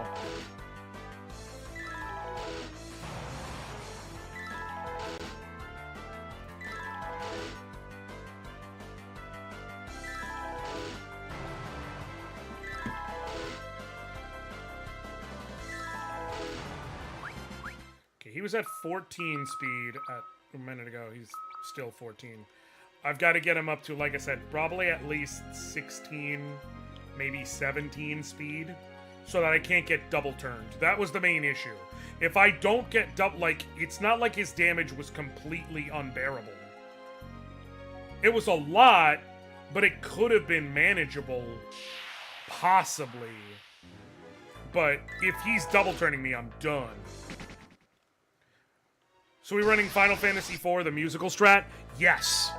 Yes. FF4 the musical. Exactly. What up, Herlin? How you doing? Good to see you.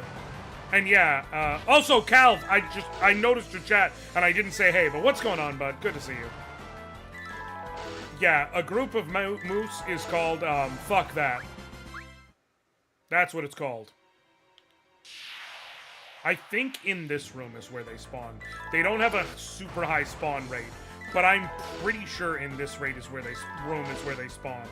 And sure, the chance of me getting a silver armlet is low, but I figure it's better to at least try and double dip for efficiency.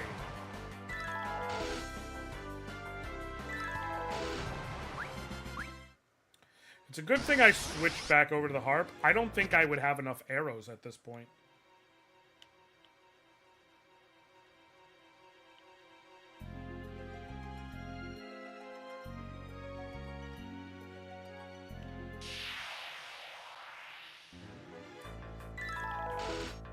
Can't do it. I would rather get ejected out of a car again than ever be near a mildly irritated moose. People don't know how big...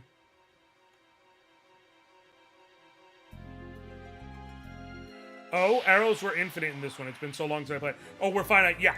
So, arrows were made infinite in the Pixel Remaster release of this game. So if you go by the Pixel Remaster and you're playing that version... arrows will be infinite. But in every version prior, arrows are basically treated like consumable items. And so you use 1 per attack. Okay, it heals just under 100.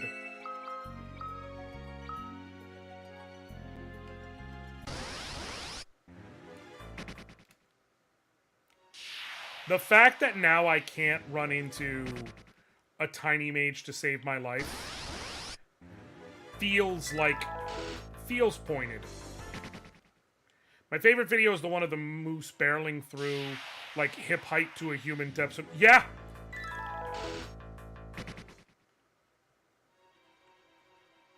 Yeah, moose are fucking huge. Anybody who has not seen a moose in person will hear like, oh, a moose is huge. But it's not until you see one of those things in person that you're like, oh, you're a dinosaur that didn't get the memo.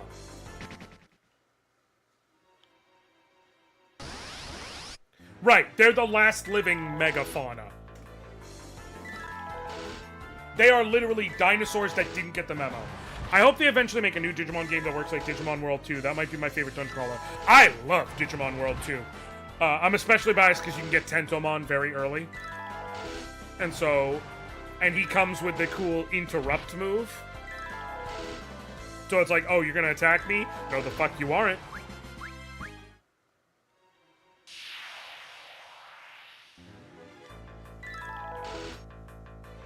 There's a number of great Digimon in there, obviously, but...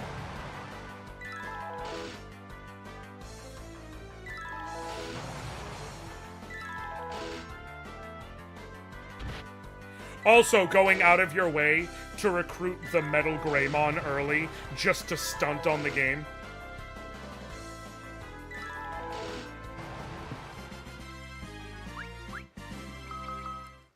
I'm sad they didn't have a mutated moose in Fallout 4 Far Harbor DLC. Okay. But there's no way to balance that without nuking the island. Correct! Okay, here we go. Let's see if this is even remotely viable. Oh my god. This fight's gonna be hell. If I can even survive it. Holy shit, no!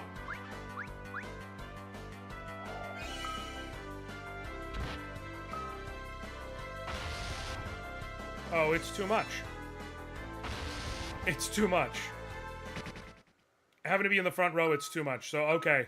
So, at my current strength level, it doesn't make sense to try and fight those.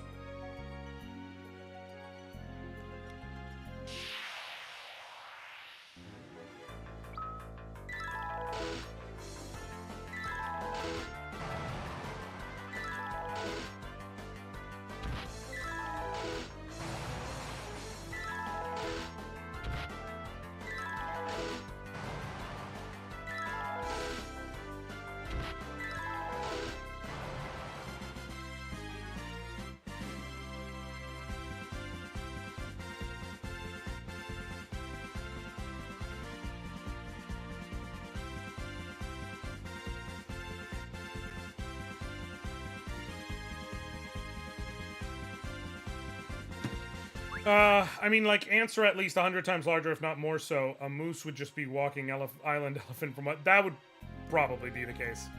But the thing is, they would probably do less of the Giganto moose, because moose are already gigantic, and they'd probably make it so that it mutated to have, like, armor plating or some stupid shit. Okay, we're gonna try again at level 18. I think 18 is where I feel comfortable.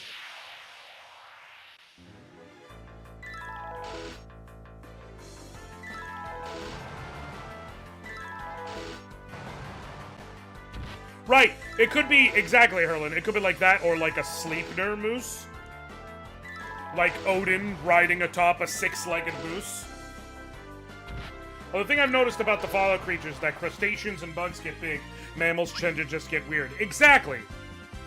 Moosnir! Exactly! Odin wielding the Gungnir atop the Moosnir. Makes total sense.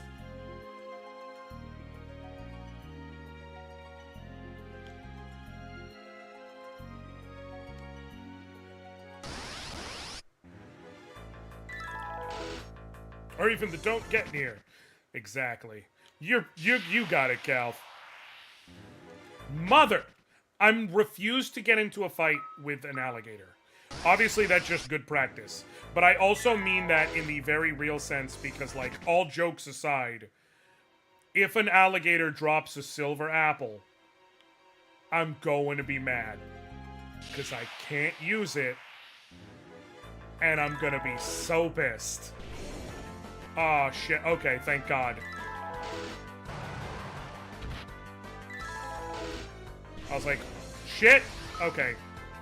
Well, I can use a Maiden's Kiss. Oh, my damn. Okay, I also need a heal. Please. Please!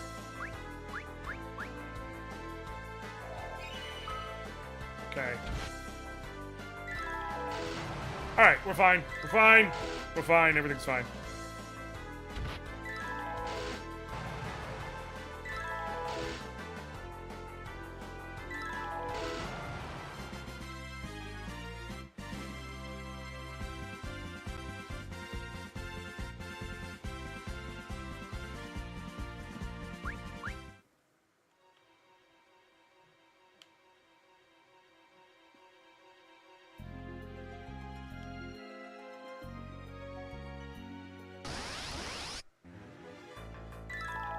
Okay.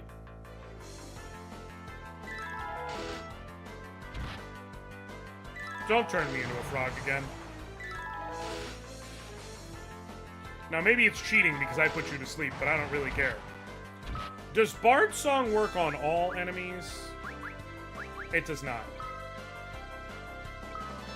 It has a better failure... It has a greater failure chance, weirdly enough. So, like, it's not actually... The difference is Bard's Song, you don't need to have the harp equipped for it to work. So, like, I get it. But also, if it affected all enemies, it would be very useful at multiple points in this run. If I could just, like... And if the way it worked was, like, how some later games or other games have done it. If it's like, okay, you're equipped with this harp inflicts sleep, so if you use Bard Song, it inflicts sleep on all enemies, instead of just being a single target attack that can inflict it. Man, that'd be way more useful. Even if it has a percentage chance to fail, like, then it has a specific use that makes sense.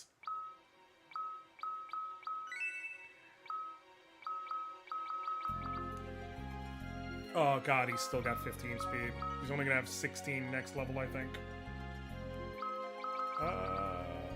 Still 2 times and 1 times.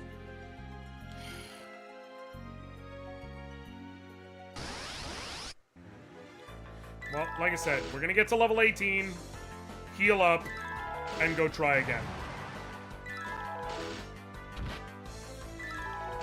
It's really the only option we've got in the tank. I would like to at least get through Antlion tonight. No! Oh! Oh! Okay. So his attacks can still inflict sleep even when he's turned into a frog. That's good to know.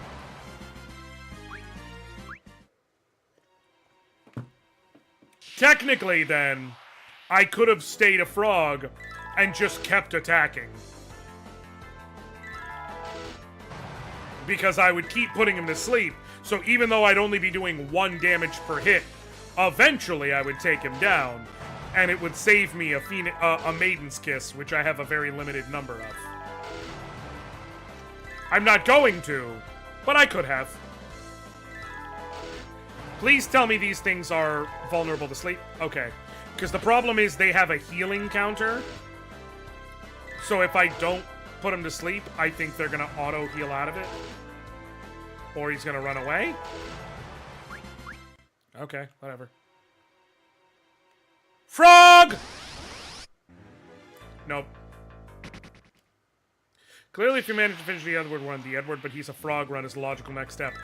No. For like 600,000 reasons, no.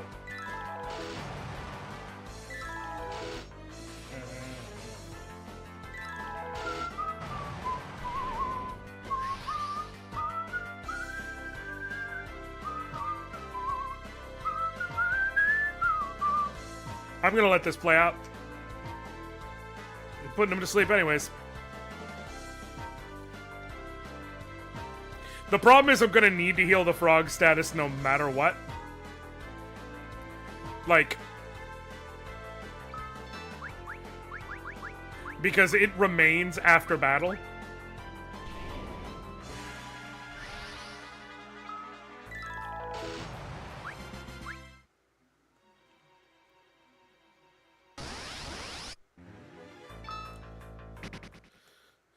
So if I don't, like, even if I didn't heal, like, I would have just ended up in a situation it's like, okay, well, I'm gonna need to heal it after battle.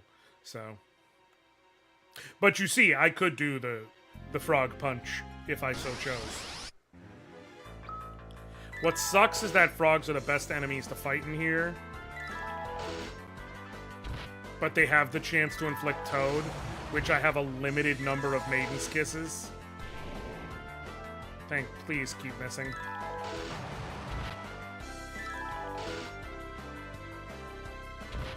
Okay. So what's our source of Maiden's Kisses? If we're lucky, sometimes the frogs drop them. That's dead ass. Now, there's also, to be fair, just the outright chance, like, I'll probably be able to go buy some very soon. There's also other areas I could go.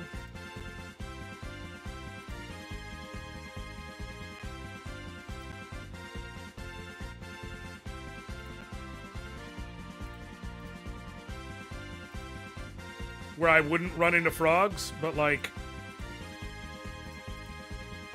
you know.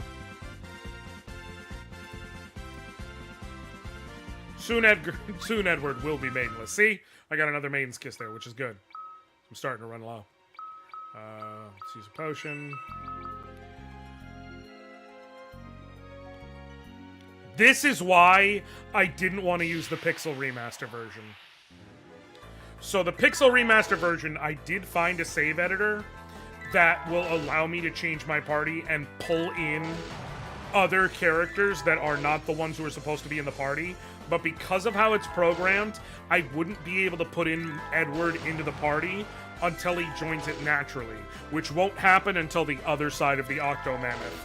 And the fact that you're seeing here that the Octomammoth is already giving us trouble is why I didn't want... That's why, like, I didn't think it's like, oh, this is going to be freebies all the way through. Like, no.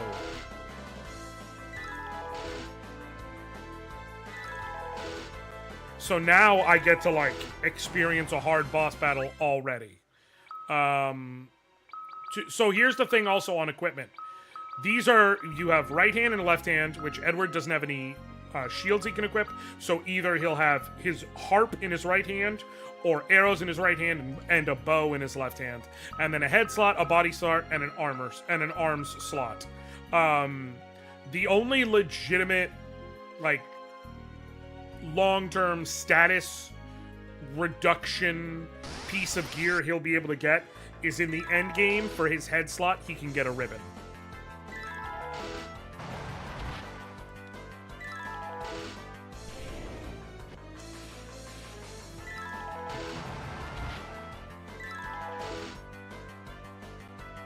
Which, for those who don't know, it gives you immunity to status.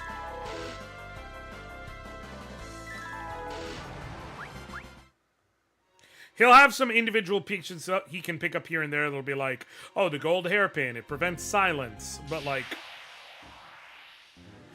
great. He can't get silenced. Really gonna help him with all the magic he's casting. So we're almost at the peak of our power equipment-wise. Not quite. There's still plenty of better gear we can get. Especially in this version. In the Game Boy Advance and PSP versions, there was extra content added towards the end game. A dungeon where, because they added party switching to bring back all the characters who are still alive. So, oh! Okay, yep, cool. That extra point of speed was massively important, because now we gain an extra hit, but also we gain an extra defense multiplier, which should make it so we take far less when the Octomammoth hits us. It'll still be enough to be noticed, but it'll be far more manageable. It should bring, like, he was hitting us for 50. I'm hoping it'll bring us down into the 30s. Like, he was hitting for, like, 15-ish a hit.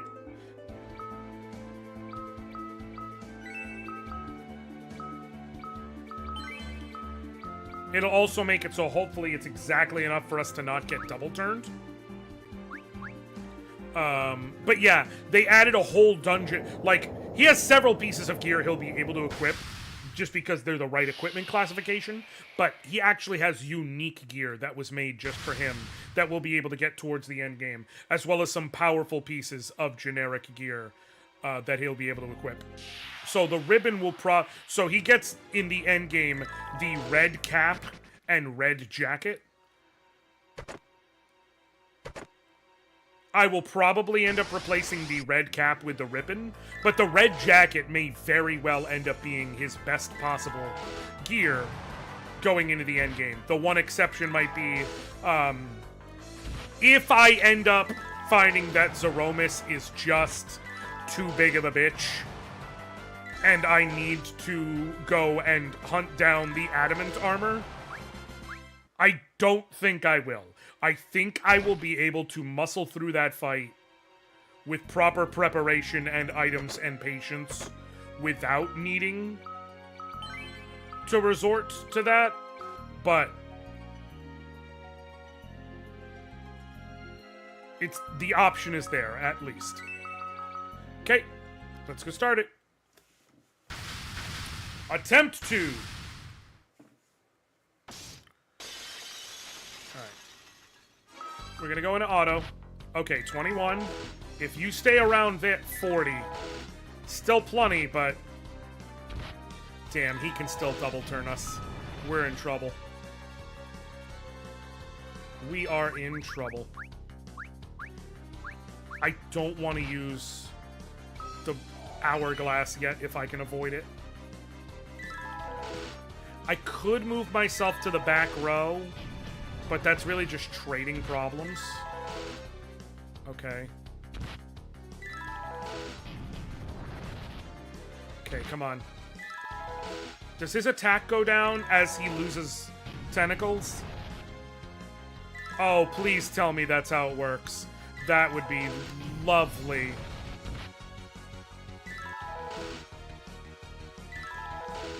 The defense multiplier means we have a better chance of dodging his attacks.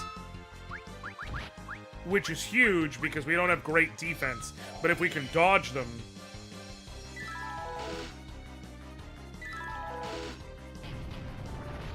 come on.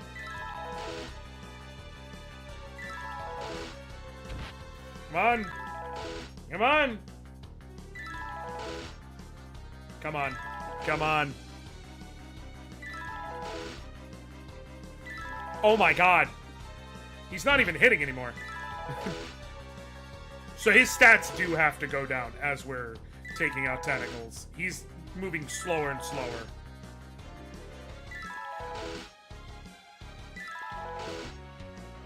He's still alive. This dude's got a lot of HP.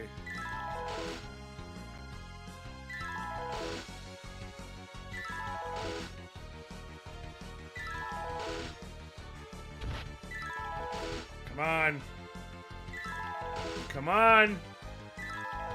Come on. Come on.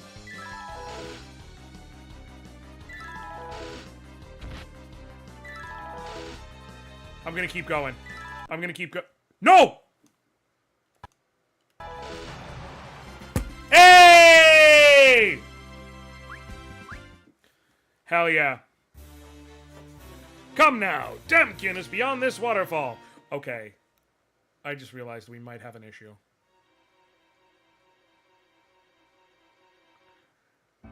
Edward is about to join our party, but Edward is in our party.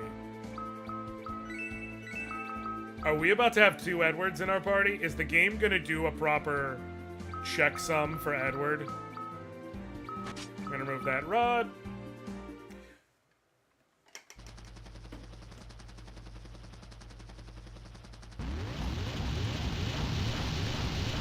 Fuck him up!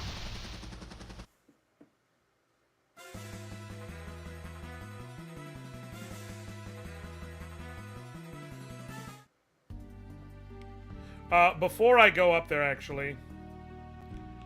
Secret tunnel! Come over here.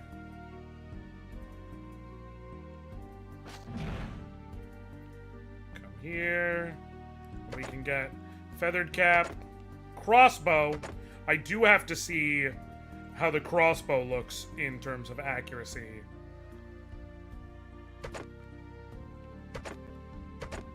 Eye drops. Iron arrows. Holy arrows. Holy arrows. Okay. It's 89% accuracy with its current situation. Iron arrows and bow. 34%. Flipping it to the other way. Same thing, right? Yeah. Okay.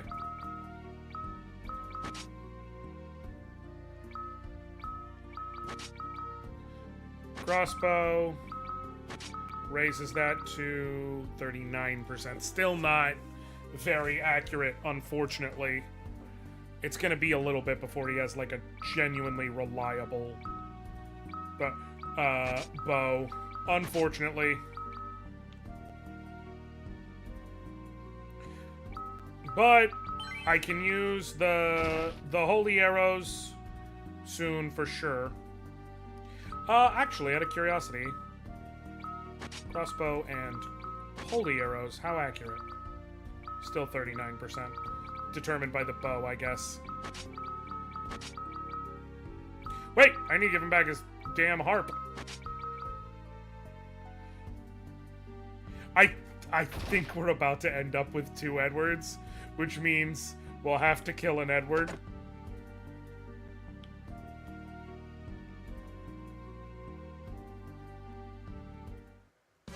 It's Anna, and she's dead! Edward is like, sheesh, you're that bard who ran away with her. And now he officially joins the party. Alright. Tella's just gonna be beating the shit out of him for a little bit. Calls him a spoony bard. Tells him to die. Shut up. Forgive me, please. Take this. Ah! Father, stop! And Anna dies here. Very tragic. Very, very tragic death.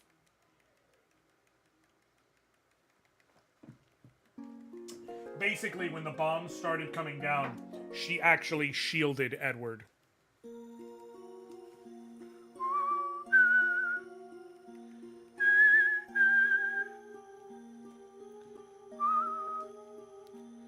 Tella slaps the shit out of Cecil.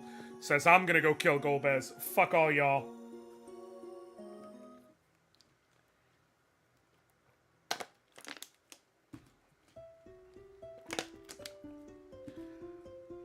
I love Edward's theme so much.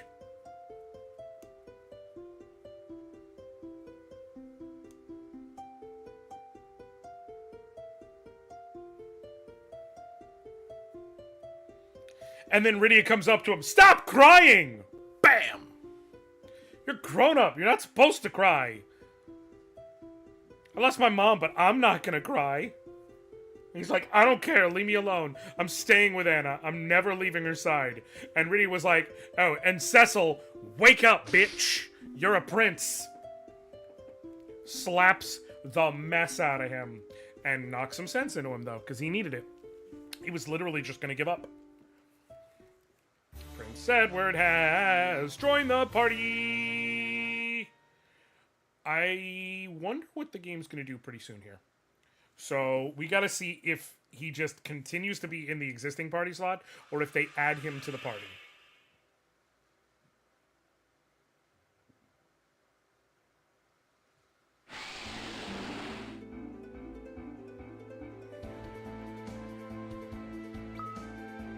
Oh, hell! That is remarkably good for me. Okay, cool. So now we have this, which means we could go to the next dungeon, but before we do, we're gonna go back to Kaipo.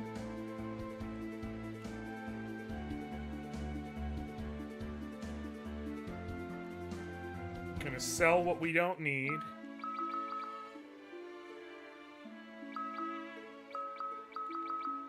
Okay. No, I don't need anything from the armor shop. I need to go here. Here's what sucks. The next boss is going to be maybe the hardest fight in the game as far as we're concerned. Okay. Sell the ethers. Sell the dry ether. Sell the Phoenix Downs.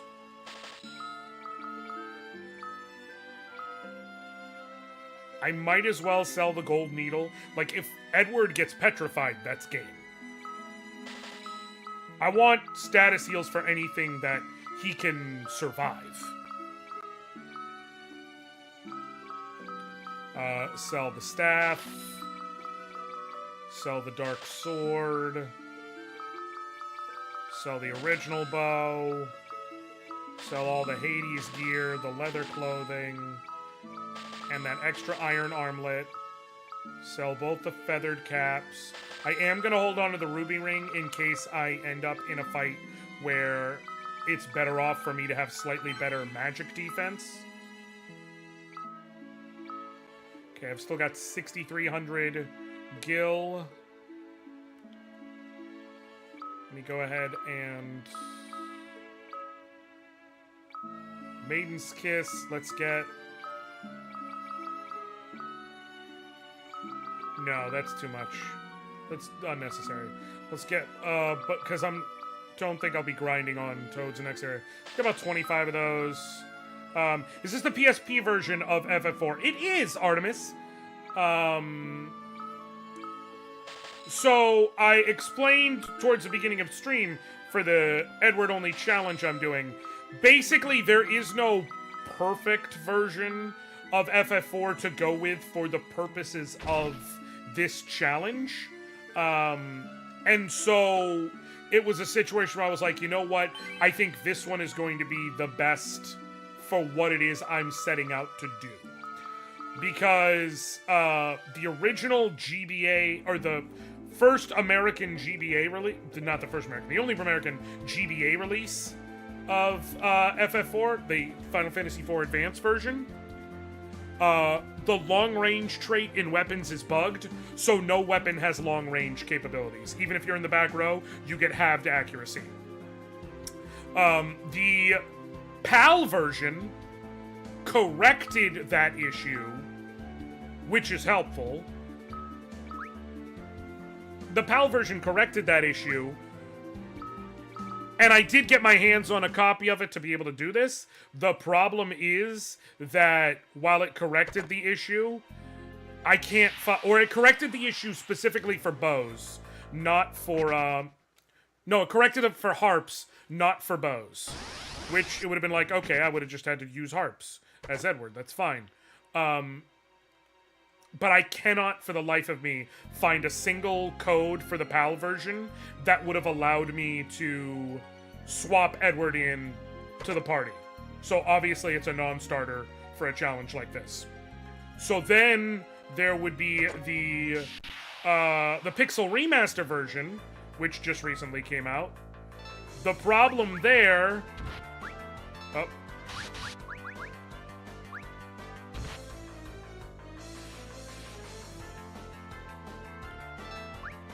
I did find a save editor that would allow me to put Edward in my party, but it wouldn't allow me to put him in my party until he had already naturally been able to be in the party at least once. So I wouldn't have been able to put him in the party until after the Damkin sequence and him first showing up. Which, yeah, I'm there now, but I can tell you now, the first grind of this challenge has already happened. Octomammoth literally required me to grind because he was too strong for me. So...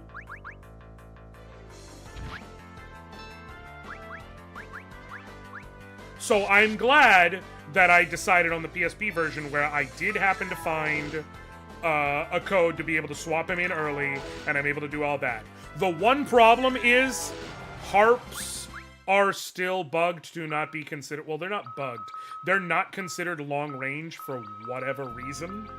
So, while I am in the back row wielding a harp, I have halved accuracy, which fundamentally means I more or less deal halved damage. Like, technically, you'll still see some spikes where I deal full damage, but I'll also miss at times. Like, it just wildly varies. It will average out to half damage. But I'd rather deal with that because it means once bows start becoming accurate enough to be reliable, which will be notable in the mid-game, I can use those instead anyways, and it will be worthwhile. So obviously I know what a crossbow is, but every time you say crossbow, I imagine like a longbow, 2 sticks coming out from the sides at the top so that it's a crossbow. Exactly. That's actually what it is. Just so you know.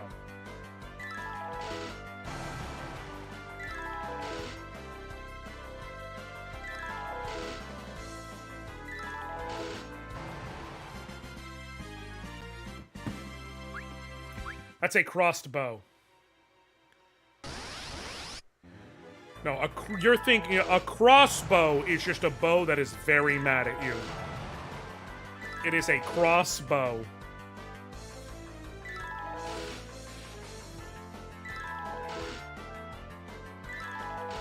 I feel great about that joke, personally.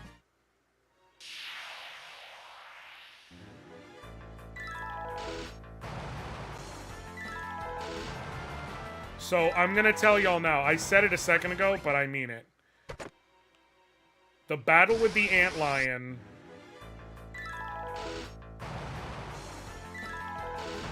is going to be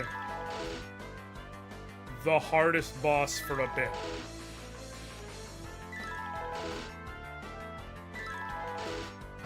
Like, I think he will be harder than Mom Bomb.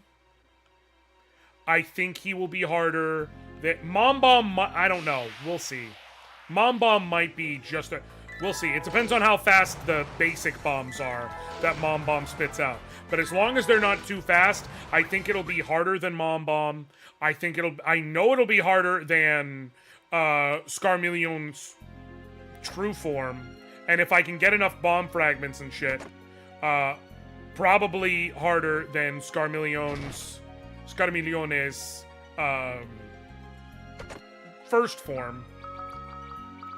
And a new harp. So this one doesn't put them to sleep. It confuses them. But that's fine, and that's actually really, like, if they attack each other, that's actually really useful. So, and the increased damage is obviously nice. But so many enemies are susceptible to confuse.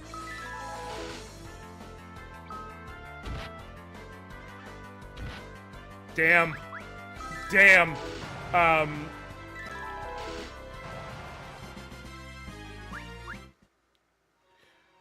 What was I even saying? Oh, Antlion. Gonna be one of the hardest bosses. The reason why is because of the nature of the Antlion fight. Antlion's not, like, unbeatable. It hits pretty hard, all things being equal. But, you know, it's survivable. The problem with Antlion is that its whole strategy in terms of combat is it counterattacks every time you attack it. So every time I attack it, I'm going to get hit back. There's nothing I can do in terms of, like, I just picked up Spider Silk to inflict slow on an enemy. Doesn't matter. There's nothing I can do to where, like, I can slow it down so that I don't get hit as much or anything along those lines. I literally just have to keep an eye on hitting it. It will hit me back and, like, eyeball how much damage it deals consistently through the battle and figure out what is my safe point in HP, when do I need to heal, rinse and repeat. That is literally all I can do for this fight.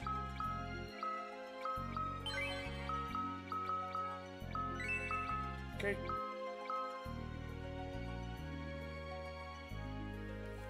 Alright. Let's try the antlion without any without any grinding levels. See what happens. Okay. Attack. Alright. Okay, that's manageable. That's manageable. I'm gonna take that counterattack literally every hit. I'll let myself get down to about 100 and then I'll heal. He doesn't really do much of anything prior or outside of the counter. So normally, and he also doesn't counter magic. So normally the strategy with this fight is you let Rydia bomb him with magic, and you have Cecil attack, and you just have Edward heal. And so you're not taking... Because normally at this point, Edward is... You just got him at level 5. You're probably here, he's like level 8 or 9. His damage is maybe half of what he's inflicting now. He's causing more problems by attacking than solutions. But that ain't an option right now. Okay. Sweet. Okay, I was more worried about that fight than I needed to be. So now I'm really glad I went with the PSP version, because that Octomammoth fight has been the hardest battle thus far. I don't have an emergency exit, do I? I do. I'm not going to use it here. There may be times I need it. Or there may be some situation where I could use it in a bit. Because, like, I'm out of arrows and need to restock, or something like that. Isn't there a thing? There's not in here. I'm thinking of the Baron underground segment. I'm going to let him keep fighting, because I don't know how Mom Bomb's gonna go. So Mom Bomb is a two-part fight. First you face the Mom Bomb itself, and... you know, you have to deal with that. But then, you know, you get through that part, it explodes, and then you have to face off against 6 separate bomb enemies.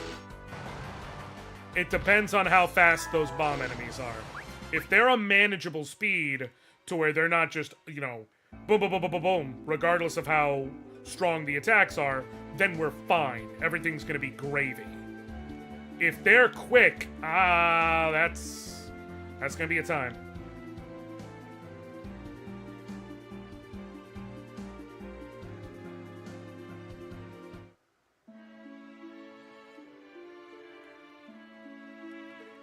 There's a couple of fights where I'm sitting here thinking of, like, the forced mechanics that are gonna be involved.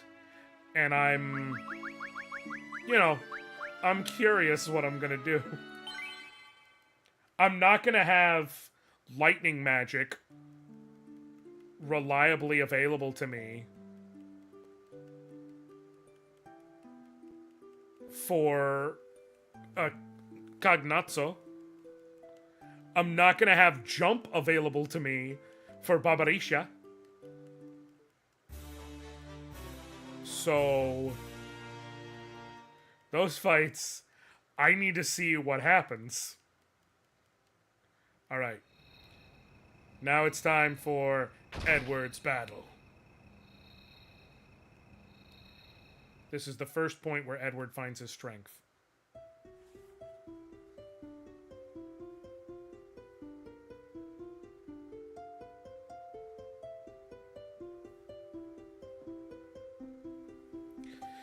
When Joe Abercrombie wrote the first Law trilogy, he called crossbows flat bows because he was creating a world without a lot of cross symbology. I've always liked that term for crossbows. Flat bows.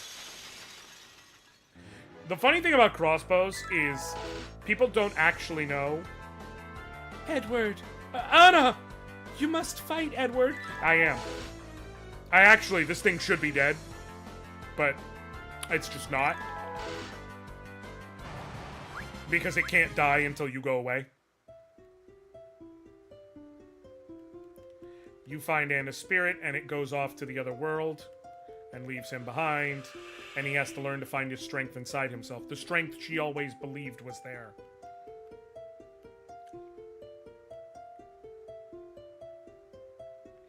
But you'll find your strength, Edward. Son of a bitch! Gotta kill 3 of them now. Wait. Rosa, I'm gonna unequip iron arrows. Gonna unequip that bow. My headphones just died. That sucks. Well, it's not like I have to worry about voice acting, so it's fine. We'll live. Anything he can utilize? Nope. Not particularly.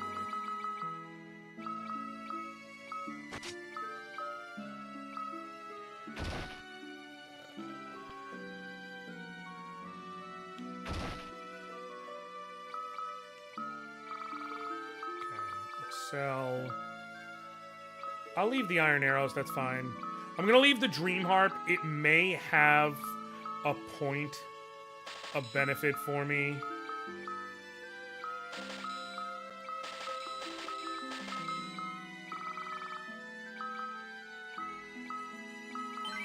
Because the fact that it can put enemies to sleep. There may be situations where it's like slow and steady wins the race, where I'm putting enemies to sleep is the preferred strategy. Like, I don't know until I get to that point in the game. Joe Abercrombie. That's a... Man, I'm not gonna lie, Caracal. My immediate thought... I read Joe Abercrombie, and I genuinely thought some sort of joke origin story for Abercrombie and Fitch. Like, Joe Abercrombie and Frederick Fitch was about to come down the pipeline. Like, I was ready for it. And then it turned out to be a real human, and I was like, oh, okay. Joe Abercrombie sounds like you made up an origin story for Abercrombie and Fitch as if it was founded in the 1800s. When Joe Abercrombie and Lawrence Fitch met at their frontier store in Colorado City, they decided they would only cater to the image of the most desirable prospectors with blonde hair and blue eyes. Exactly. I definitely should have. One of my rare moments of trivia and not a bad joke.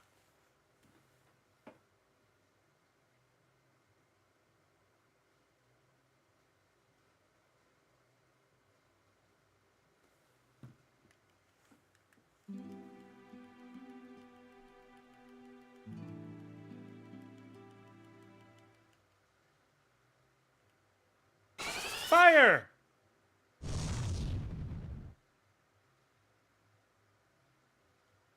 I actually wish they did more of this kind of shit.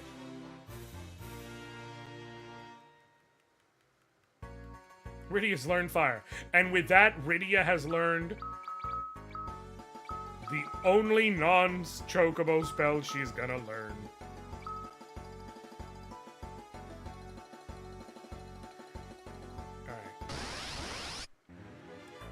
Nope. I'm gonna run from this group.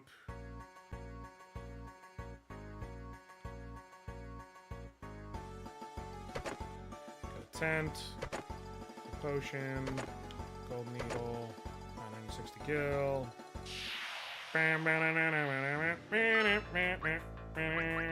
Hide. Cockatrices are literally available as of the beginning of the game, so...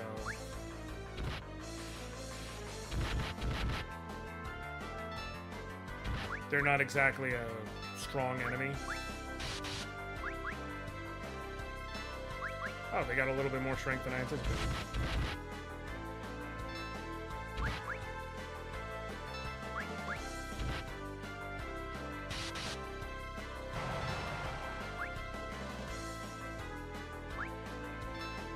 Basically, I use the kill fights to be like, okay, let's make... it makes it slightly easier. Edward is now to a point where he would be able to clear through these things in terms of his damage. So this just kind of... having them, like, go to kill enemies Turn. And then set it to auto. Can you confuse? Hell yeah.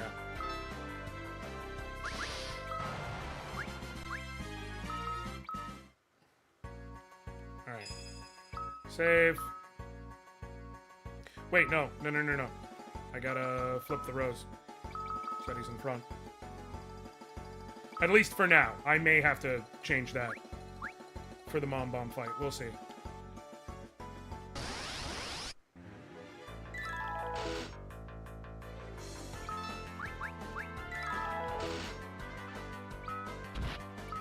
Holy sh! I might be in trouble.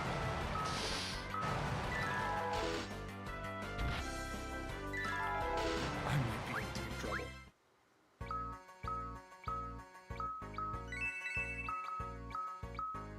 Okay, looks like I'm running from fights for right now. That involve gargoyles, that's for sure. The cockatrices aren't too bad because if I confuse them, they basically kill themselves. They use Beak, which automatically inflicts Petrify. Which, fun fact, this is the other drop you can get before Rydia gets removed from the party that has a summon you can learn. It's Cockatrice. And it inflicts petrification.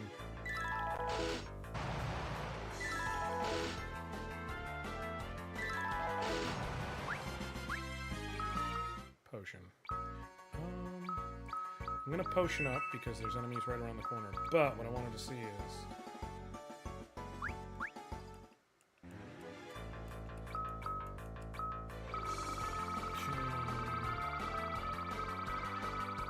Wait, what? Oh, it's from my prior playthrough. That's right. Yeah, way back, way back.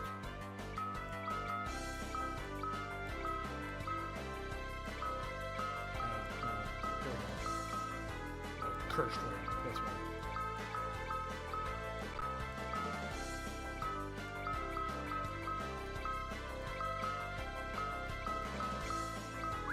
Alright, we'll see how it goes. No! Oh, okay. Wait, what just happened? Okay. What's going on? Alright. Yang goes to fight by himself.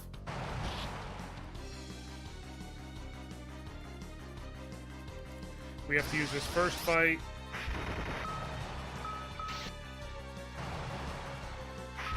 This is computer controlled. And then for the next part, it's not, and Yang joins us. So we have to use this first part to, son of a bitch, to hide.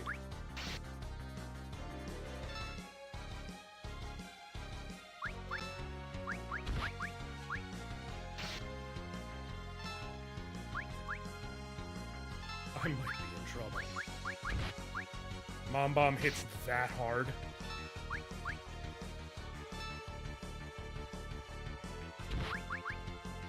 Return.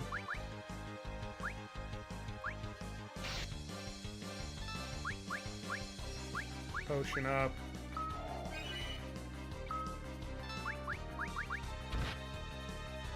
Mother. He's dead. Now then. Okay. Start hitting. Alright. Looks like that's the top end of its damage.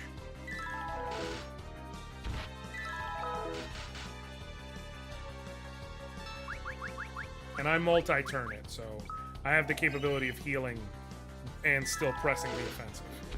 I am gonna need to keep pretty high up in health. Once I get down to... I'm going to take one more hit, and then I'm going to heal.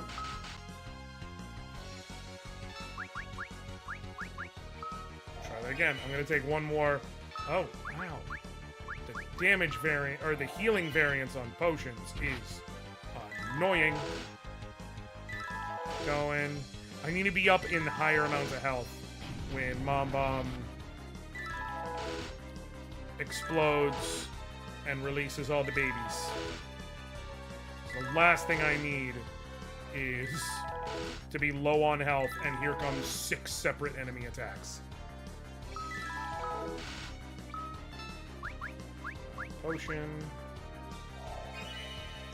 then can I hide? Let me defend, actually. Let's see. Will you just eventually explode on your own? Or do I attack you until you... Yeah. Defend. How much do I take? Okay. That's manageable. The red ones are certainly easier. I know that. Oh god, I have to take out that front row. Oh shit. Oh shit. Oh shit. Should have healed. Should have healed. Come on. Okay. No, no, no, no, no, no. No, no, no, no, no, no. I might have to use that high potion.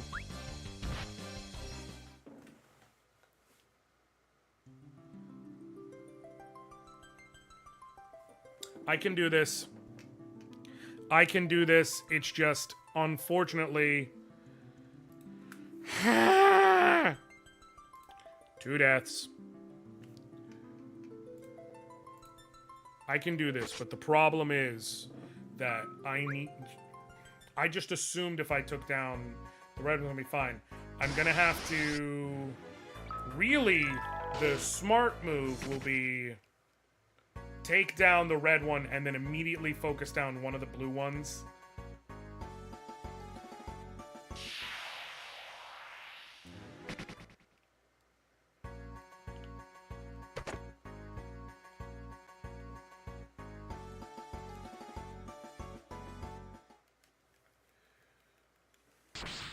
It's alright.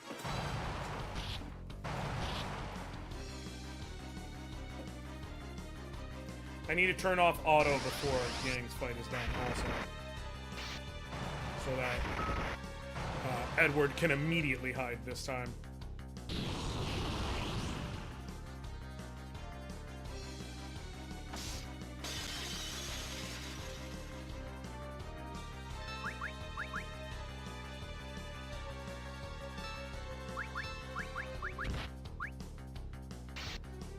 Unlike with, like, regular encounters to get rid of a few characters, during boss fights, there's not going to be any have him chip down the boss to help a little bit. Like, that feels wildly antithetical to the point of a run like this.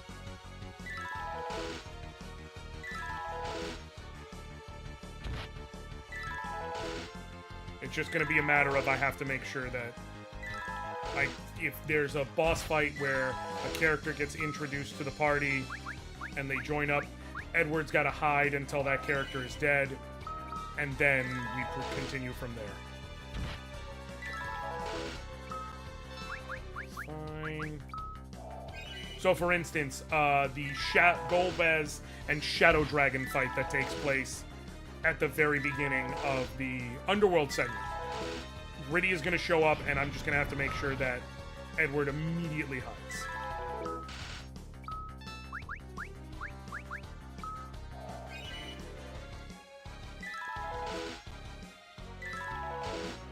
You know what I'm going to do? I'm going to keep attacking till they say it's going to explode. And I'm going to see if I can heal to max. And then can I hide real quick and stay hidden? Or do I get forced to return? Please, please, please, please, please, please. Let me hide again. Be hidden, be hidden, be hidden. No! I'm trying to see if I can dodge the attack entirely. Nope. That was very stupid of me. That was very stupid of me. Oh, it didn't change the damage I took. Oh, sweet. Okay, get rid of the red one. And then I immediately need to get rid of a blue one to get their damage under... Oh, thank God! Oh, yeah! Okay.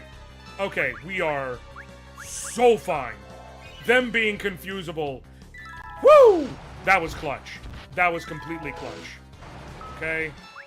Heal up real quick, because he can hit for a lot more than I expected. Shit. But he has 111 max, right? Yeah.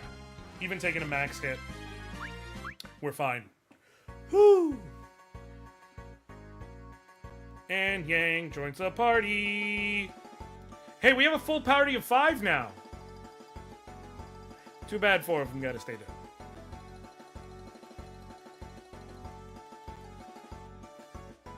What are you gonna do?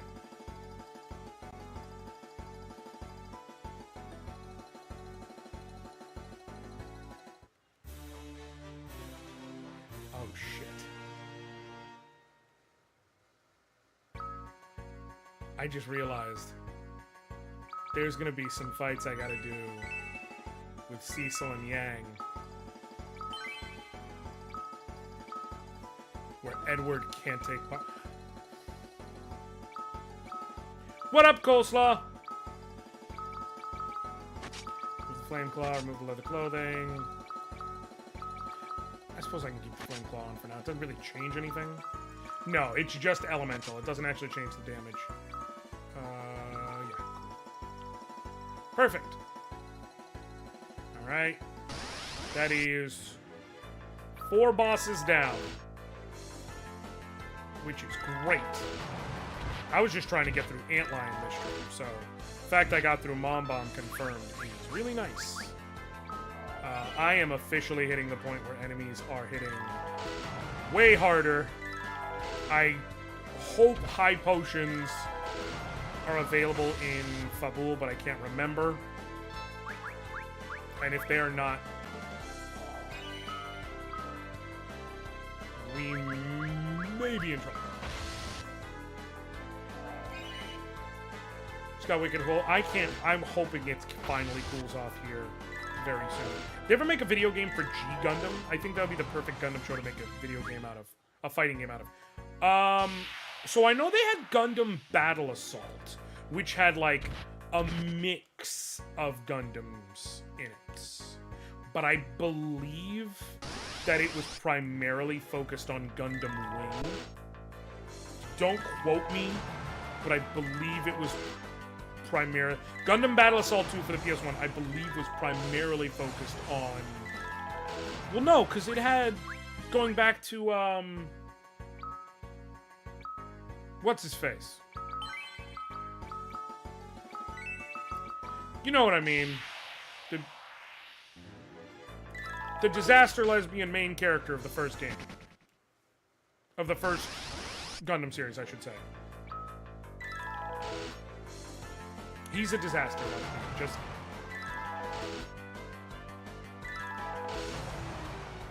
Oh my god, it's gonna piss me off. Amuro Ray. Amuro. I'm not perfectly sure. No one gives a shit about him anyways. Like, I'm not even saying the original Mobile Suit Gundam isn't worth it. I'm just saying no one gives a shit about him. The character anyone gives a shit about from the original Gundam is Char Aznavour. That's like, that's not even up for debate.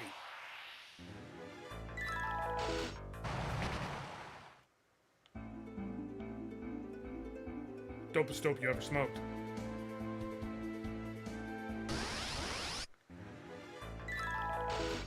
So, is there... I need to see... I'm trying to decide. I want to see if item cloning still exists in the PSP version. And if it does, the question becomes, should I clone the bomb fragments and the Antarctic winds to give me some AoE damage? I feel like no. I feel like as of right now, my preference would be to just try and play without utilizing any sort of glitches or anything. But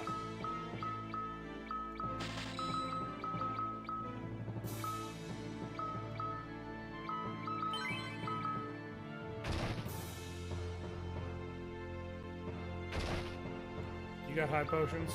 Mother. Potion. Gold needles I can sell. Again, do not make any sense for me. Okay.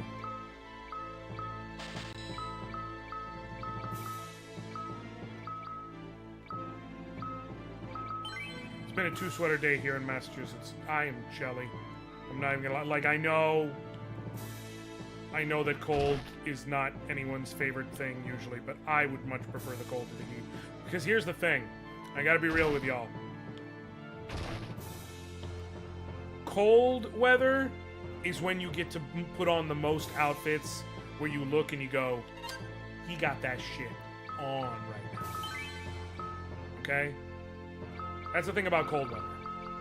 Cold weather, you got that shit. Oh, I got a Bacchus's wine. There's going to be... I don't know how useful it will be. Bacchus's wine inflicts Berserk. Berserk wildly increases your damage while attacking. The problem is, it's Berserk. And there would be no way to heal it. So as soon as I turn it on, it is a damage race. And I don't know how many damage races I'm ever going to win. Ooh, Azusa's Wrath. The Thunder version of the aforementioned usable battle items. Potion, extra bomb fragment, extra animal target win. Those are going to be useful because I do feel I'm going to end up needing to use AoE items in the first phase of Scarmillione's fight.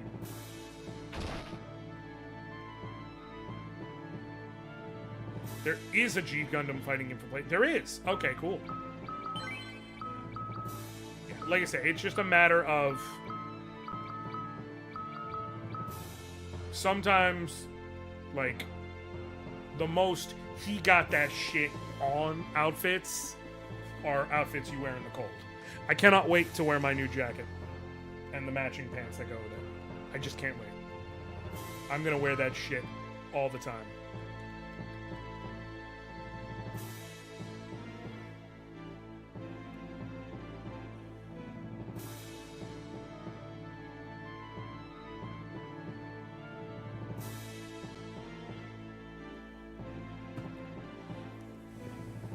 Oh, they will let me bring Edward. Sweet.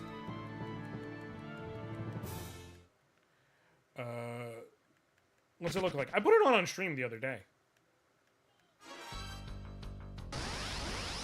Let me get through this. Oh, shit. Now this is going to be annoying. So here's what I'm going to do. I'm going to defend. I'm going to defend. I'm going to let Edward kill the captain. These two are just going to defend for now.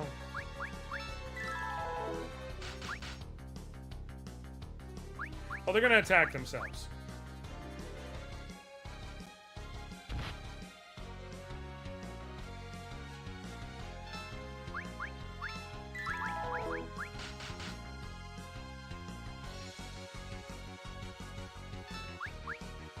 I'm taking out the Baron Marine, or the captain, because once I take him out, it's game.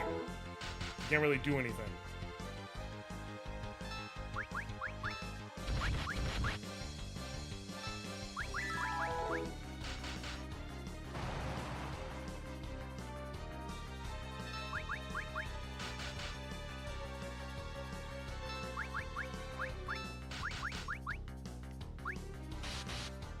I am the standing heater, according to my wife and cat. Listen, I'm the same way.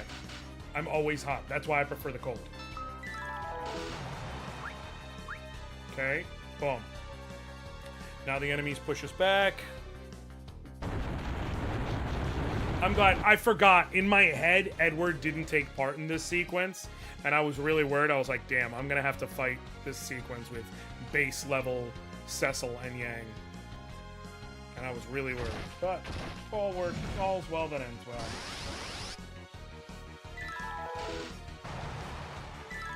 I can always put another blanket on, even abandoning point of the TC. That's my thing, Artemis. I can always add layers.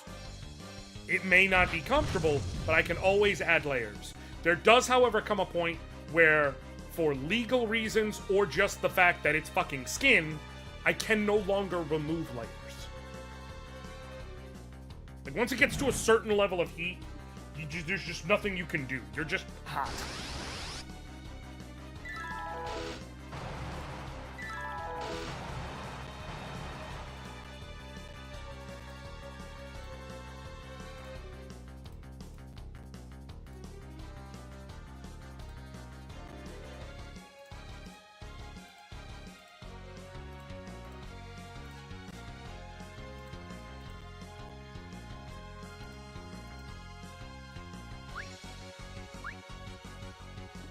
when you astral project. Unfortunately, I don't have that power.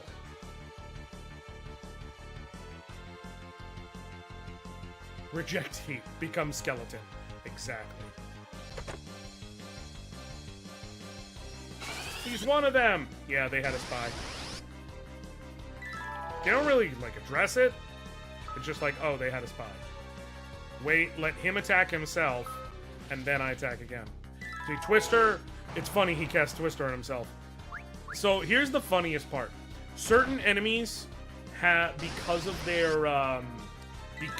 programming, they have unique skills that they'll only use when confused. And that goes across Final Fantasy games, by the way. But they have unique or powerful skills they'll only use when confused. So, for instance, that tornado you just saw the gargoyle use, that's a very powerful spell called Tornado, or Twister, depending on the version. But Tornado. And what makes it such a powerful spell is that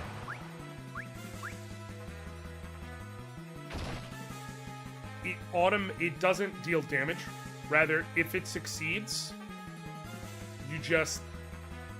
your health automatically goes to a single-digit number. Oh look, Kane's back. He's about to fight with us. Well, sort of.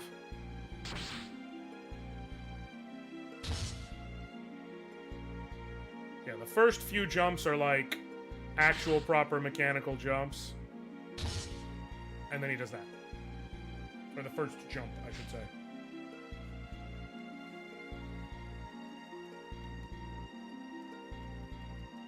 And we almost break through the brainwashing hold that Golbez has on Kane.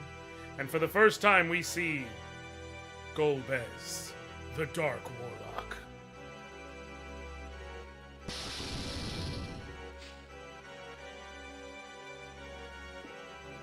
Who is dope as shit, by the way. He's a great, nuanced villain. I think selling out the dark side is a quick way to power. Let's see how it pans out for him. Usually works out well. Fun fact.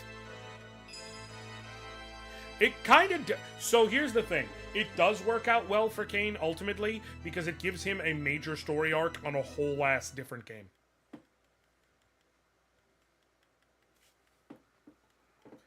Final Fantasy IV: The After Years, one of the most integral story arcs to the whole thing, is that Kane can't forgive himself for the darkness he fell to.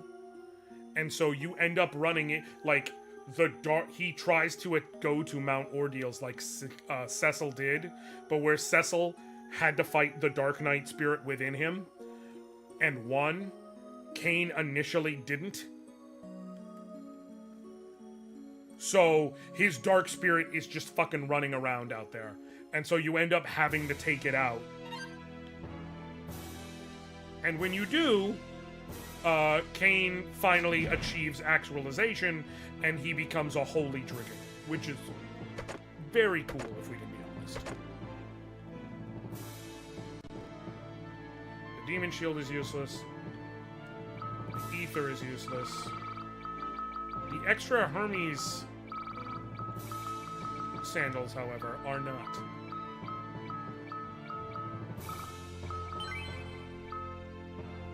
The Ether is also useless. Too bad the After Years is only good for Kane's arc. I'm like the only human alive who genuinely enjoys Final Fantasy IV: The After Years. Like, I'm really the only one. I know it's weird that I like it.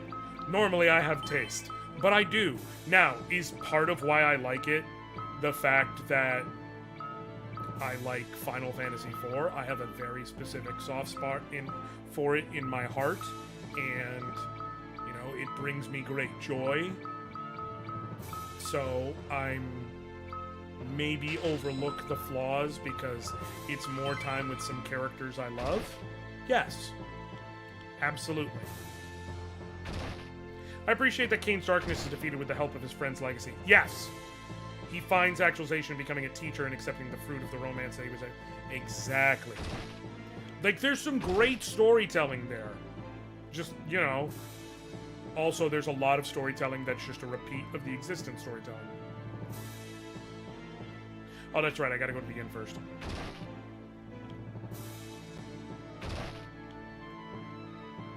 But that's always kind of the thing, right? It's that he could never do it alone.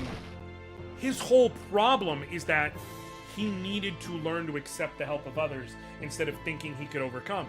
That's what caused his problems in the first place. That he overcame Golbez's hold on him, not because he overcame it, but because telecast media, which broke the power of it, which let Cain get free, and he thought he had the strength he needed. But the reality was, no, you don't, bro. And so, by doing that, now we're in a situation where... Hold on. Switch to the Deathbringer.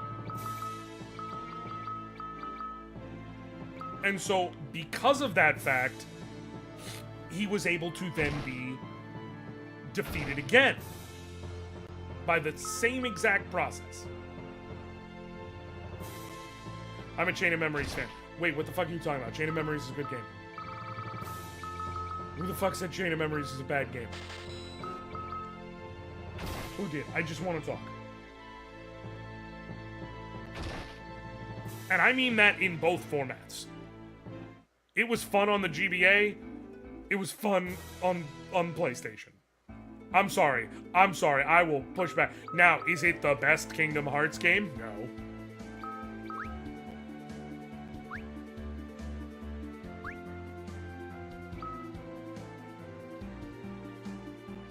Okay. So this is where Edward is going to get booted from our party, along with Yang and Rydia. It's a good thing I got cheats, because he's coming right back in the party. Now, what I will do, to prevent issues, is I will wait until...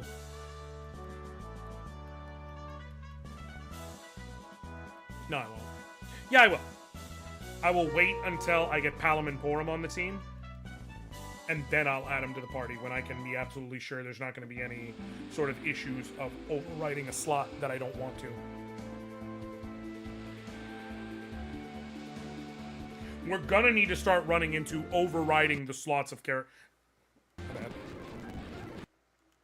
overwriting the slots of characters on our team when we get to Baron again. Because we're officially going to be like, oh, we have a 5-member party that wasn't supposed to involve Edward. So we're going to have to replace someone.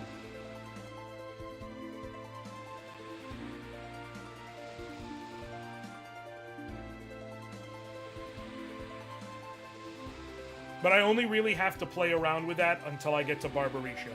Because I've come to a realization, if I replace Rosa with Edward, because she never leaves the party again. Actually,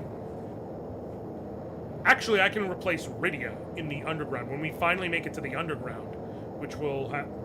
No. Rosa comes first. Rosa comes first. Whenever I finally get Rosa,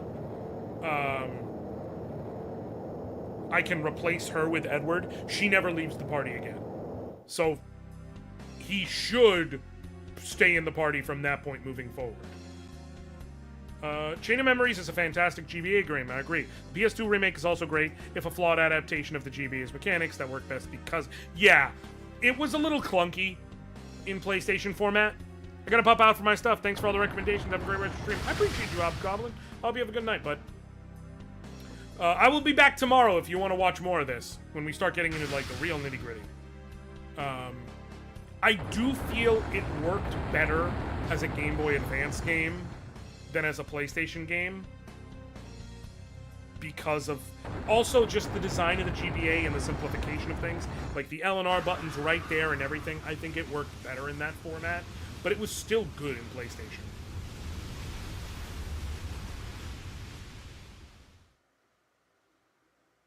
Okay. Cecil wakes up alone. Okay, here's where we're going to start really getting tested.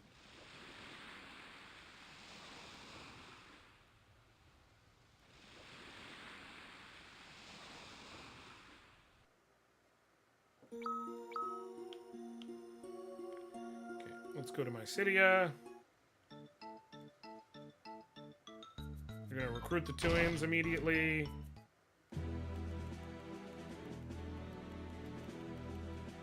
You know how it is.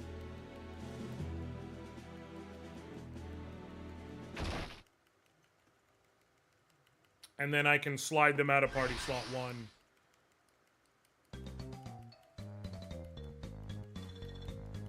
Watching this make me yearn for FF4 again. It's always a good time. And the advantage of Final Fantasy IV is it is not a long game. It's one of my favorite things about the game. You can easily clear through this game in about 15 hours or less. If you really want to, like, pedal to the metal. I remember as a kid, like, figuring out the things I needed to where I could be speed running this shit at home. Because of how much I loved it. Alright. Like that. And then...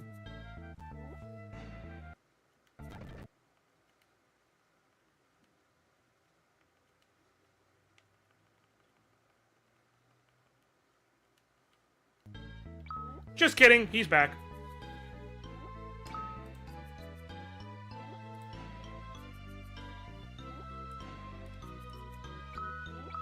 Okay. I turned them back off, right? Cool.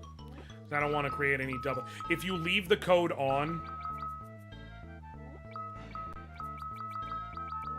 and then go and change, like, the order of the party... and you leave slot 1 empty, that's when you end up with the multi-Edward situation. Okay. Do you have anything I give a shit about? Probably not. I think it's all the same as what I've already got. But I do know I can buy better gear now. Which I'm absolutely going to invest in whatever the best armor options are. FF 3 to 5 are some of my favorites in the series. 4 is probably my second favorite after 9. Listen, there's a reason I have right here a complete in-box copy of Final Fantasy IV Advance. I also have, that someone got for me off my throne wish list, a mint complete in-box copy of Final Fantasy IV for the Super Famicom.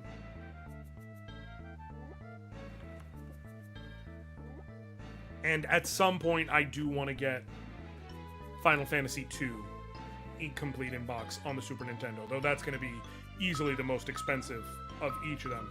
But the reason why is just I love this fucking game, man. This game is the one I credit as like, oh, this is why, this is like how I became an RPG player, an RPG fan. Like, this is the game. Those, that. Crossbow I already have, but I can max out on holy arrows. I won't. Yeah. I'll wait on that.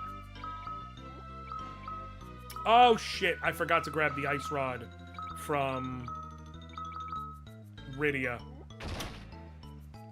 It's not like it would have mattered in terms of, like, story progression. It just would have made Palom killing himself go faster. He can't use Wizard's Hat or Gaia Gear? You gotta be shitting me. So I have only one upgrade available right now.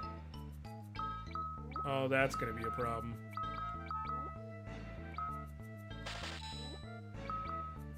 There'll be more gear I can get for him. He can use anything that I believe Yang can use, for instance. But he just... I was really hoping for something better. Wait, is the ruby ring even as good as the silver omelet for Matt? Nope. So there's no reason to keep either. Which is good. More item space.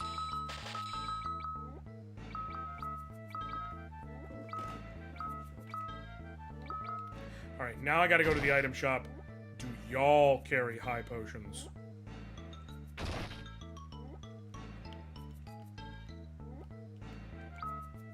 Yeah, baby! Okay, I'm gonna have to stock up like an MF. Because these are about to become my standard. This is why I didn't go for broke on, what's it called? on holy arrows. Because I'm gonna need high potions. Does silver ring trigger magnetism cave mechanic? It does. So I am gonna need to get a ruby ring back for that.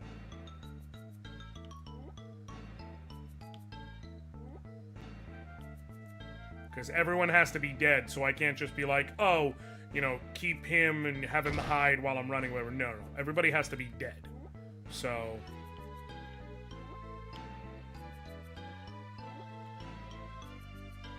it's fine. Alright. Kill everyone. Hide.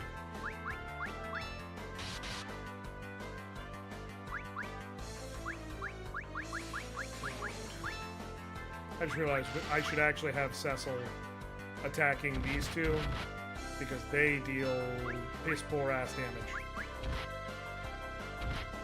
Oh, hey, that's convenient.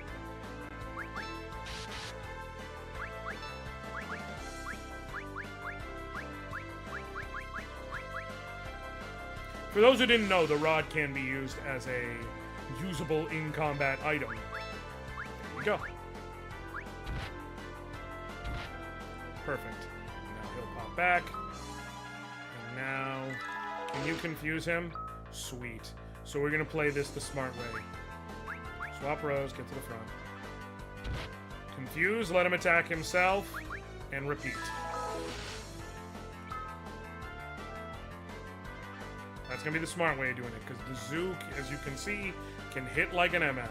So, what makes sense is, if I don't confuse him, keep attacking. As long as I confuse him, wait a sec, let him do the damage to himself. Strats like this, with my health and defenses being what they are going to be necessary moving forward. This is why I needed to make sure that I keep both harps, because even once I get to a point where I have reliable bows, it's not gonna matter. Always. There are going to be times where my best option is still a harp.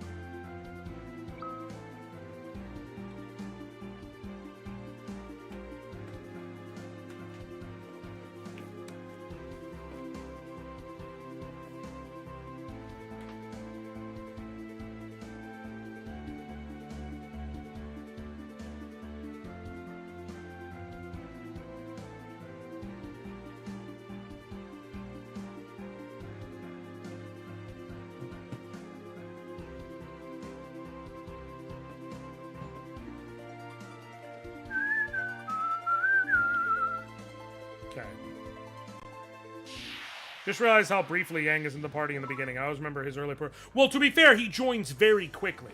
Like, that section is super brief. Then we get separated. We go through Mt Ordeals, and then we go back to Baron, and he immediately rejoins us before we go fight Cognuzzo or anything else. Like, that's why it feels longer, because there's a break in the middle, but it's a very brief break.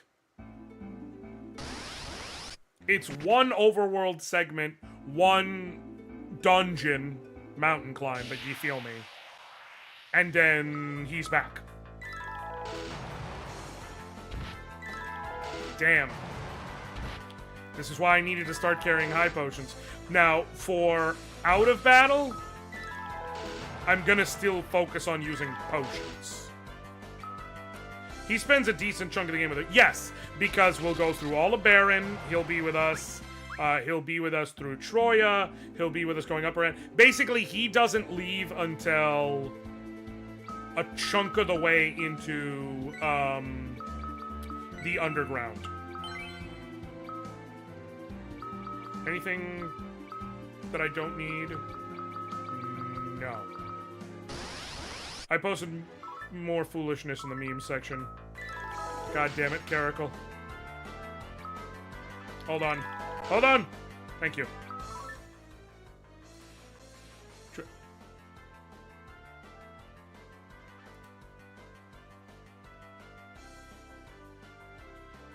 You know, it's the New York Dragon Ball that's really brings it all together.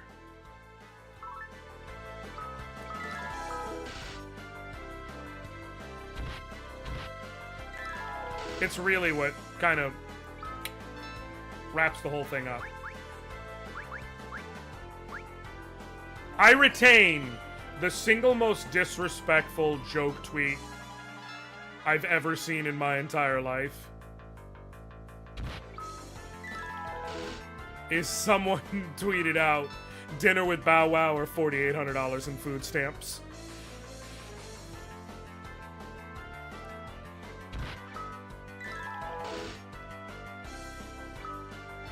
And someone responded, oh, the food stamps, because if you know what you're doing, you can flip that to 2,400 cash easy.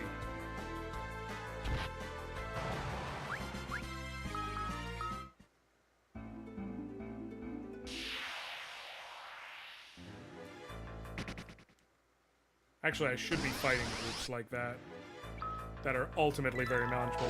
He'd probably pay you just to never wear that shirt. That's a good point. That's actually a very good point. You'd be like, we gotta get over this shirt, man. We gotta get over this shirt. And the kneeling. You gotta get over the kneeling. And the shirt.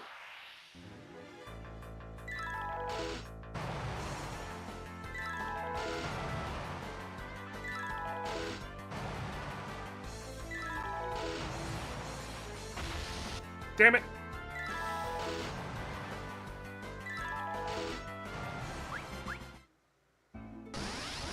Kidding me? Okay, so let me see if I can play this a bit smarter now. Confuse him and then swap the attack to the other one. Cool.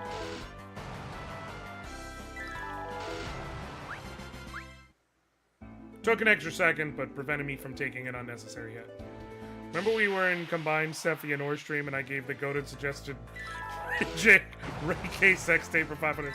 Listen, we were, and you are right, like, that one is a legitimate question. Like, financially,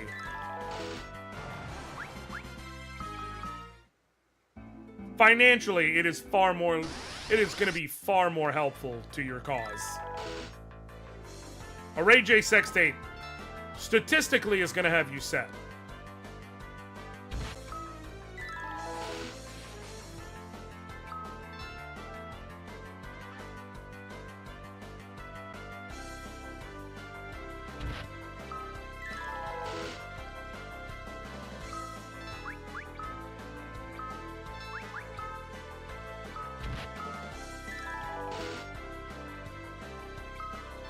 It's not actually help. I was hoping that would help. Like, make this go faster, but it doesn't.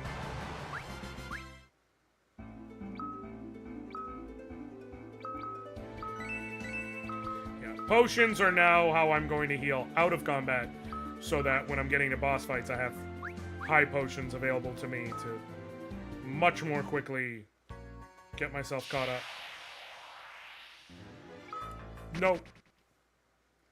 I'm good. Way too many enemies. This is where Porum's like, Palom, you've got to melt the fire. And he's like, all right, absolutely. After all, I wouldn't be an amazing spy if I wasn't. And she has to tell him to shut the fuck up.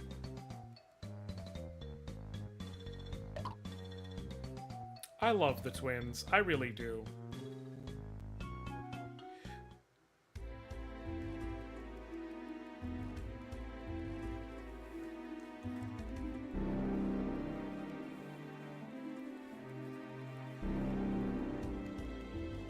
Also, for those of you who are familiar, there is a very well-known and popular, and very good, if I can be honest, mod of Final Fantasy VI, known as Final Fantasy VI T Edition. The guy who made it apparently has made a Final Fantasy IV T Edition. And one of the things he did was, like, differentiate the spells between, like, Rydia and Rosa and the twins and whatnot, and basically incorporated the party switching mechanic, but incorporates it earlier, I think.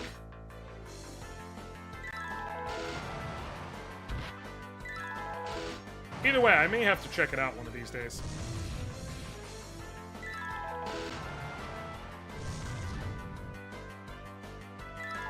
Caracal, I wanted to mention also, because you mentioned, Mega Man X8 demake. So, I do think I want to check it out. I don't know. What I might do is, once I'm done with this challenge run, before I start another, just play something like that, like something I can knock out in a stream or two for fun. But the other thing I'm considering is, now that I'm gonna have more time, I know I'm going to need to use... I know I'm going to need to do more as far as video editing with the plans I have and whatnot, but I'm going to have time to where I'm considering, you know, now that the kids are going to be spending several days a week with their mom, like, possibly bringing back the Let's Play videos. I gotta still ruminate on it, but if I do, I'm going to give myself a week or two to think about it. If I do bring them back, that is one of the games that has a high likelihood of being what I stream first, or what I Let's Play first.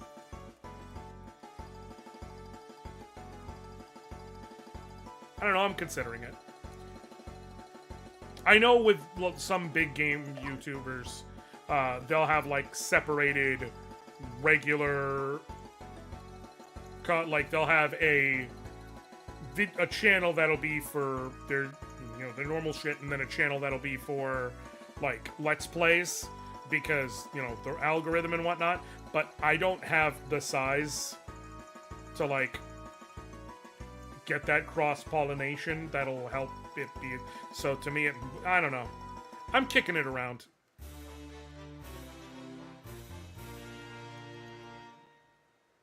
Figured it might be something fun to do, and honestly, I was kind of...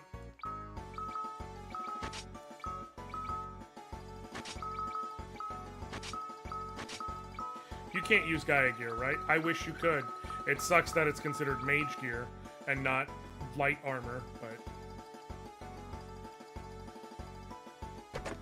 Honestly, it kind of is incepted by Sephi saying how she still loves watching Let's Plays in general and wishes they were, you know, still considered a thing, you know, and she thinks they're, you know, the idea of, like, maybe they'll be coming back more and whatnot. And I was like, I don't know, maybe I could bring it back. Coming back more on YouTube in general, not as in... Hide.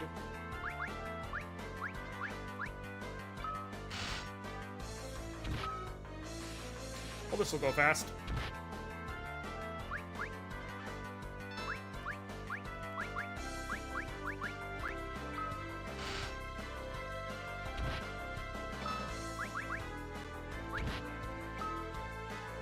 Okay. Can you confuse... Yes! Sweet.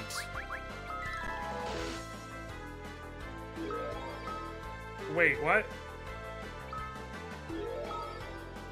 This is the stupidest thing in the world. I can't escape. Okay. Those are officially not worth fighting in this capacity. Okay, let's save.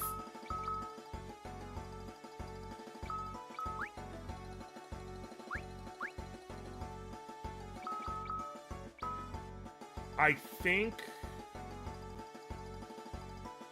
I'm going to try using the bomb fragments for the first part of the fight where there's a bunch of zombies to take out.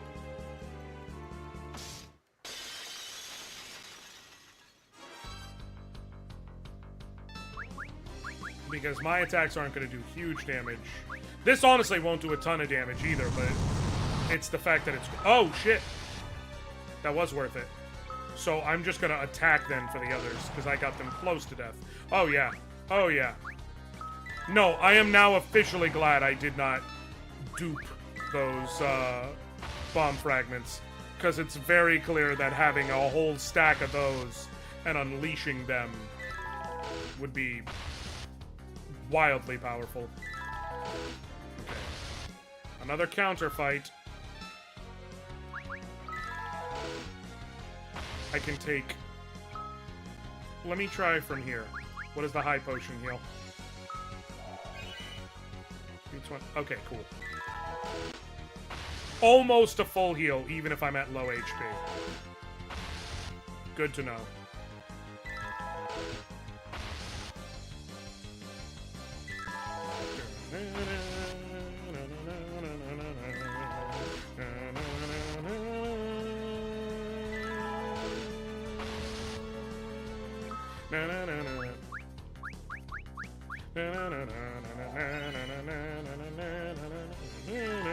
God, the boss music is so good.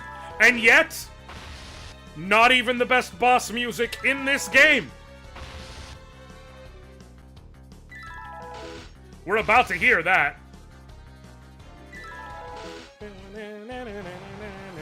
Hey! Took his ass down. Alright, let's immediately regular potion heal up to max. And go save. And then... One thing I do know is it's a back attack. So, we're gonna automatically flip row.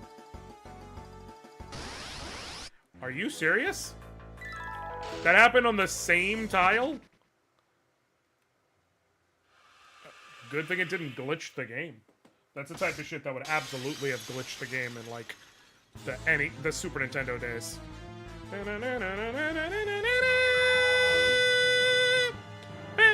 Boom. Alright. I know he can poison me. Holy shit. I have to potion my ass out of there, because I don't know if that's the low end of damage. Okay, so that's his normal damage. He hits like a truck. But thankfully I'm fast enough that I... Oh, damn. Damn. Okay. Regular potion.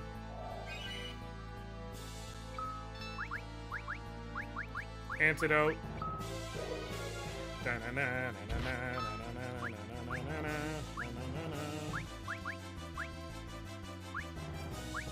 Okay, his health is enough that I can just keep attacking for now. Take one more hit. Oh, shit. Oh, shit. Please. High potion. Whew. That was very poorly timed by me. That was almost a real stupid move by me.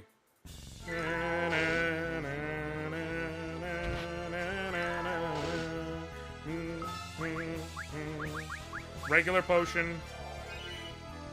Because of how much he hits for. Shit. High potion, just to be safe. And then... Antidote.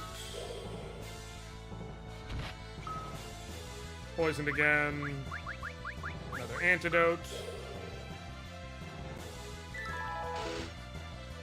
This is why Edward beating this game is possible. It's because he's fast enough that even if I don't tremendously overlevel him, he can generally get 2 turns to an enemy. So as long as he can deal even passable damage, he can, generally speaking, outlast enemies. Okay?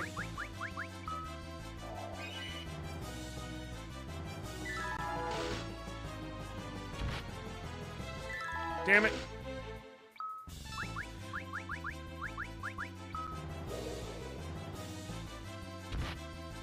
Are you kidding me? Cheap shotting that in right as my attack queues up so that I can't do anything to respond is bullshit. No. Shit.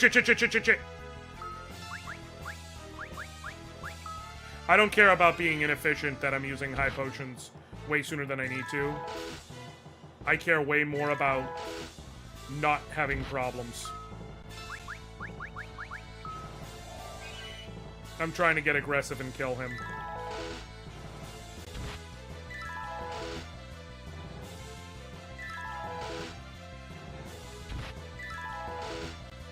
Shit, I need to heal. I need to heal. Okay.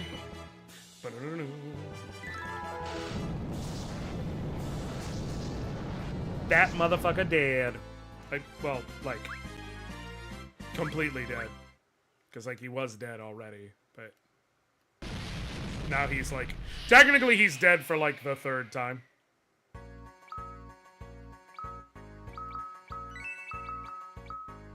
Cool.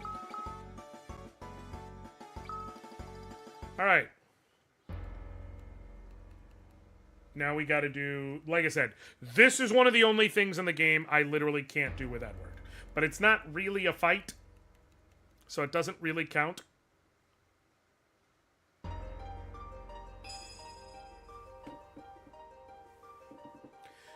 He gained Bishonen form! Hell yeah, he did. Homeboy just walks through the mirror like, surprise, motherfucker!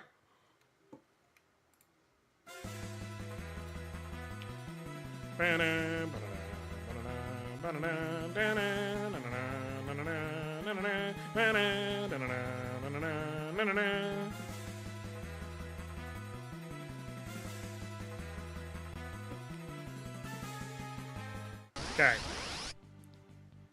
Oh, shit. Welp. Well, we now know that the way that this fight is coded, Palom, Porum, and Tella are who get... We're learning about this fight. We now know the way this fight is coded is Palom, Porum, and Tella get pulled out of your party specifically, and not everyone other than Cecil. And we also now know that even though the Dark Sword is an all-hit move, it's single targeting in this fight, which I'm guessing they didn't feel the need to care about, because why would they? Because why would you ever be in this fight with anyone other than Cecil?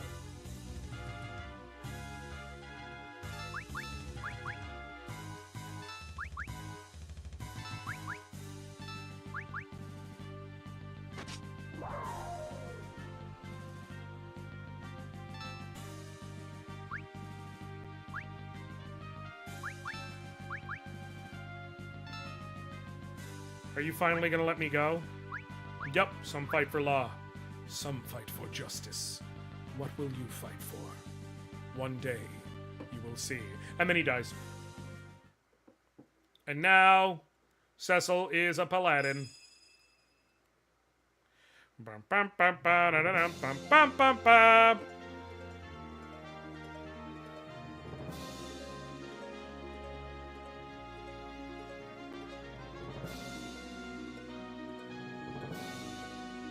This was the coolest shit as a kid.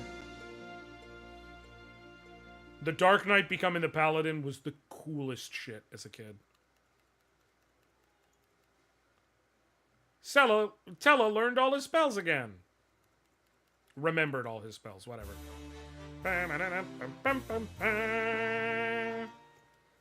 And now he can cast big magic. It's not gonna matter. Because he's not gonna use it. Normally, it's how you absolutely break. Well, not absolutely break, because you have it. But it's how you just, like, essentially skip the upcoming boss fights, but not here. Oh, I just thought about the mechanics of the Bygone fight. That might get annoying. Damn it!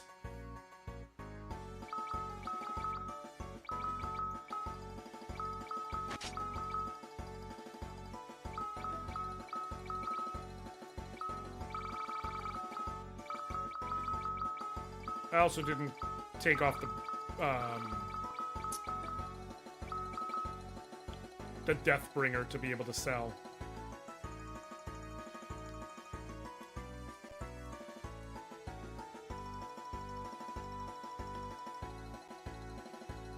I'm not going to do this up on the mountain. I'm going to kill them out in the field against something like a zoo, which I can more easily control the tempo of the fight against. Or actually, you know what? Ambush. This is actually kind of perfect. Because Edward can quickly hide.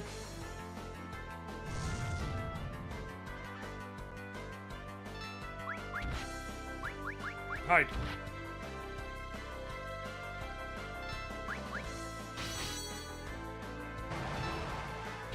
Wow, Cecil's real strong.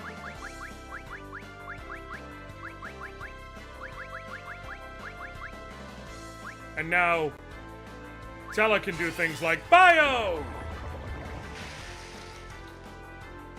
Bam! 600 damage. Like, real good stuff. Unfortunately, it's not gonna matter.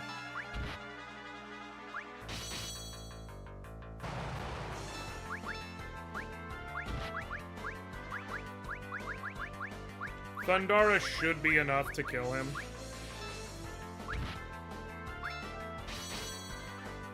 And then Cecil just has to... Oh! That dude survived. Yep. And then Cecil just has to kill that dude and then himself.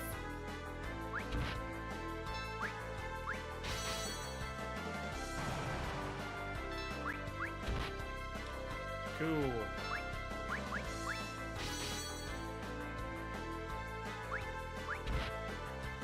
Okay, cool. And then himself.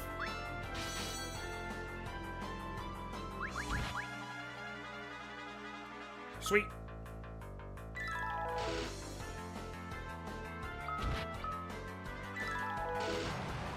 Easy peasy. Okay.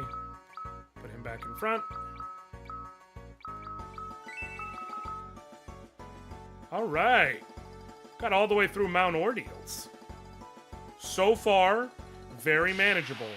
But we're about to start hitting some of the fights where I wonder how manageable it's gonna be. Really, the stretch run of Bygone, Gagnazzo, it's gonna be,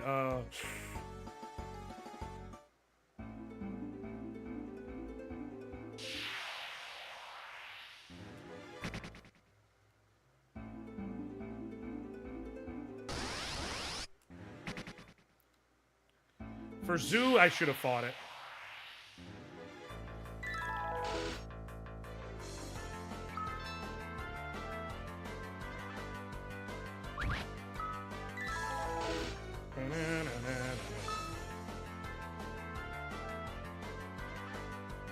This run is good so far. I'm liking it. I'm sure it's gonna get, like, this is gonna get miserable at times. I just know it. But as of now, it's absolutely, like, to this point, it's been super manageable. Which is what I like. I'm gonna, like I said, I'm gonna be incorporating some challenge runs. I'm gonna try and do challenge runs that aren't, like, the fucking worst. Like, I'm not gonna do challenge runs where it's like, okay, cool, we're doing a Final Fantasy X, no sphere grid, no mix, you know, that kind of nonsense. I'm gonna do stuff that's fun. I only hope it's at least as easy as my FF1 PR all-white mage. PR? The all-white mage I get, but PR? Pixel Remaster, got it. Are you gonna upgrade them to white wizards, out of curiosity? Well, listen, you can beat it with a white mage. That's like a known quantity, so... The worst run that you can do, really, in Final Fantasy 1, and really it's more so in the original, though it's not great in Pixel Remaster or anything else, is a solo thief run. Because the white mage does have shit you can abuse, like Blink. But...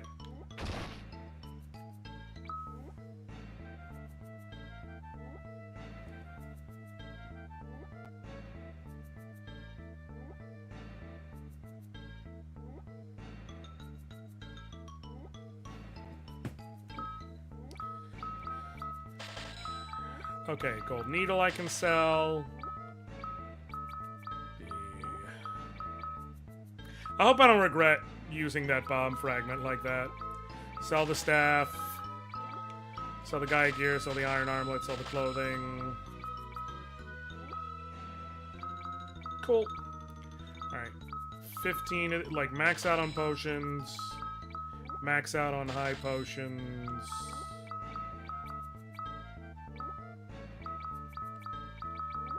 Can I even max out on antidotes? I can, and if I do it now, I don't have to worry later. Might as well. White wizard, got it, yeah. By endgame, I had one white wizard with the Masamune who dealt... Yeah! So the thing is, that when whoever uses the Masamune is gonna fuck people up.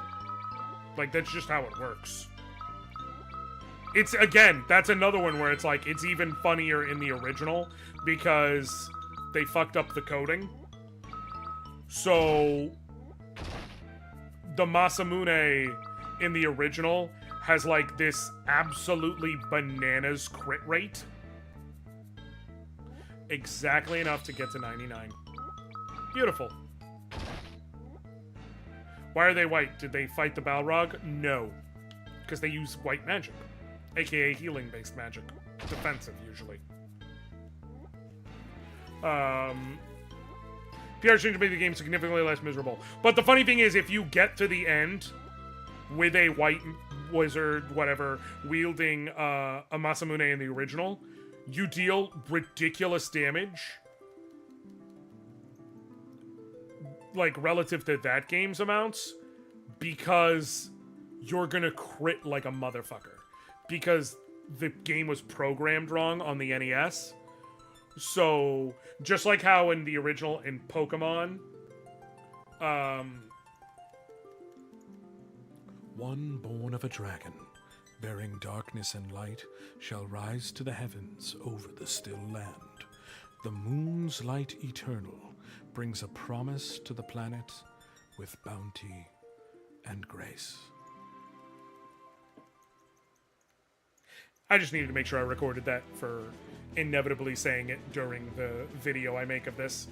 Yeah, crit rate was tied to the item index number. So the later in the item index it was, the higher the crit rate was, which means Masamune was equipable by everyone, was the strongest weapon in the game, and had a ridiculous crit rate. So you were critting non-stop for massive amounts of damage, no matter who wielded it.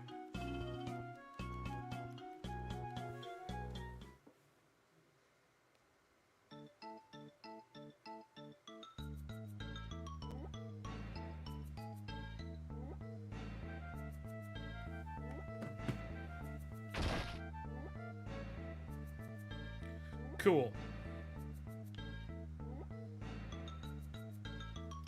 Please move, please move, please move, please move. Cool. Thank you, Britt. How are you doing today? Listen, y'all, I got this shit on right now. I got a whole outfit, so it's like, I got this, I got the shorts going on, okay? Okay? I got the whole thing going on. Hold on, let me adjust that down real quick so y'all can catch the fit. So y'all can see. I got this shit on right now. I got this shit on right now.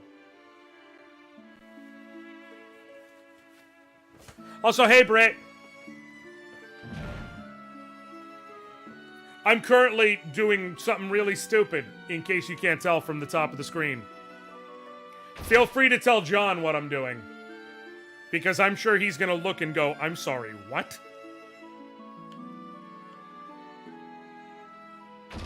Okay.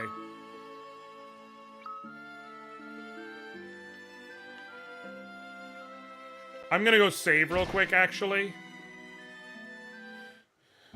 Actually, you know what I'm really gonna do? I am going to take this opportunity right now, because it may prove useful. And I'm gonna walk my happy ass all the way up to the Village of Mist.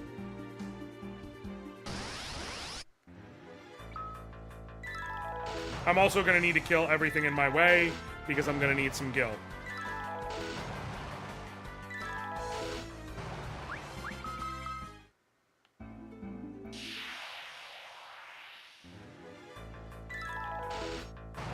The Village of Mist, most people don't ever end up going back. But if you go back, it does have some halfway decent items that you can get. That most of them won't apply right now, but one of them will. It does have some goodies. And one of those goodies may apply. I need to see how much damage it does. The Dancing Dagger can be used as an item in battle. And if from the back row the Dancing Dagger deals similar, or God forbid more, but even if it deals similar damage to the Lamia Harp, then it is 100% going to be my new weapon of choice, because it will give me the advantage of... Excuse me. Because it will give me the advantage of being able to be in the back row when I use it. It will be far less quick to use, because I'll have to go into the items command every time. I'll definitely just set the cursor to memory, which should speed things up, but I'd have to go in the items command to use it, but small price to pay for survivability, especially with some of the fights we have coming up.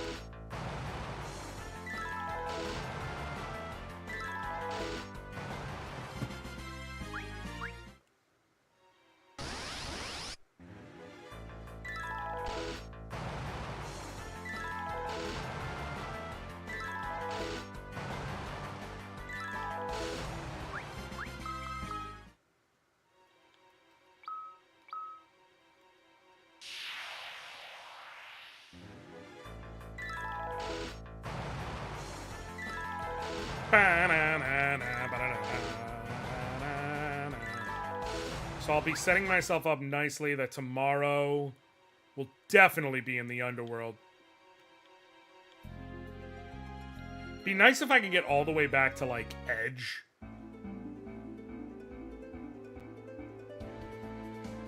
Like I said, this isn't an especially long game, so if I can get some good distance under me. Over here. Clothing, which is useless gold hairpin. Ruby ring. Keep going. Polymorph rod, that's gonna get sold.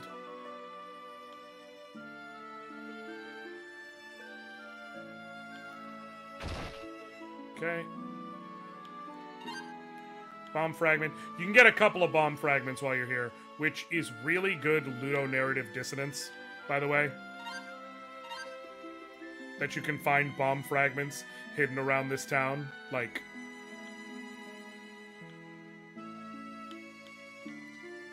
it's slick storytelling, I will say that. The inn doesn't have anything worth a damn, I don't think. They don't have a regular item shop either. But they have a weapon shop and an armor shop.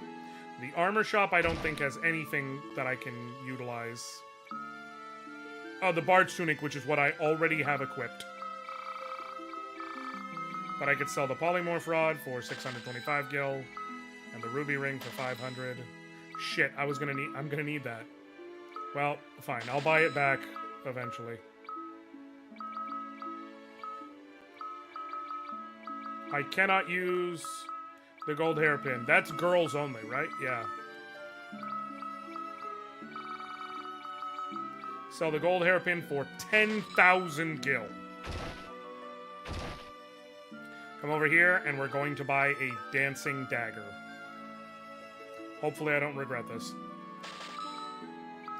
Edward can equip the dancing dagger.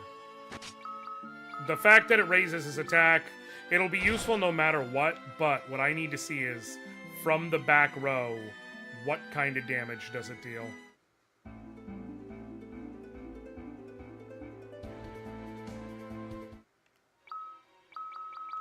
Settings, cursor, keep. Only girls wear jewelry. Nope. Okay. Oh, Christ almighty. Oh, that's a huge upgrade. That more than doubled my damage and put me in the back row. Hell yeah.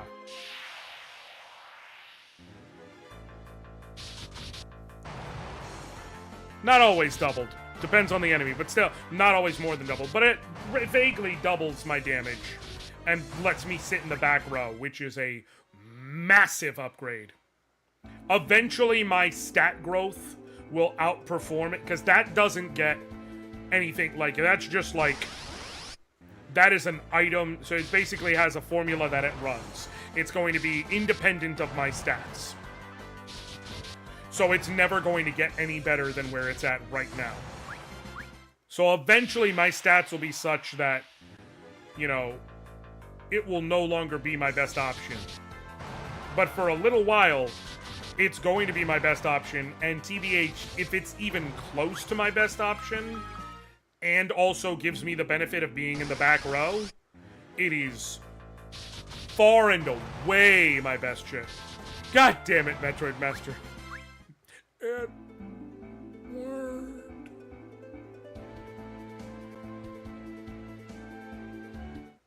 Why would you do that? Why would you say that? Why would you bring him up? Sell the Phoenix down. Leave the rest of it.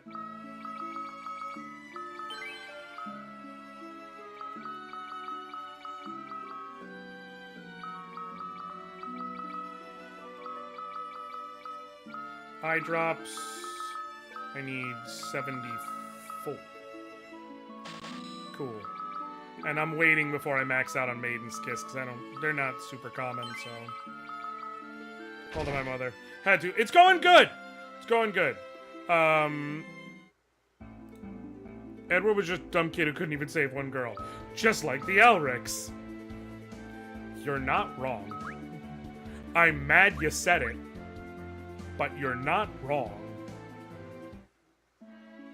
Okay, we gotta go to the inn and go talk to Yang.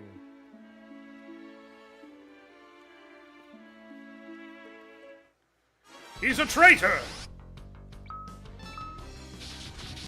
Sweet.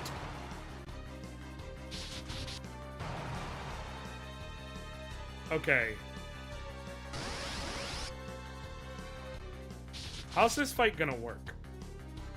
Because I thought it was, like, keyed to Cecil hitting him.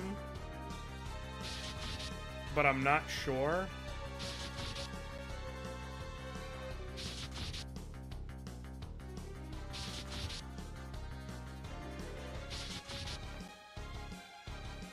We might be here a while, folks. So... Shit. I think it's keyed to Cecil hitting him. I think normally, like, that's the ball game with it. So... No! Because I have... Auto does whatever your last action was. If you've got cursor set to keep. Hey, y'all.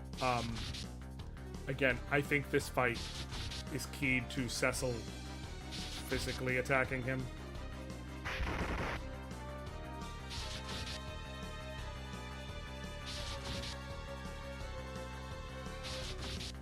Which means we may have to actually drain his HP. Yeah, no, that's what I was getting at, Artemis. He does have an HP value. If I remember correctly, it's 65,000. It's just a max integer.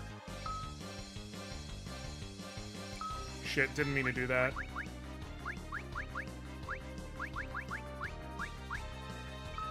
Yep, it's a good thing we're on auto battle, and that auto battle speeds it up. What if I just regular attack? Will that key it?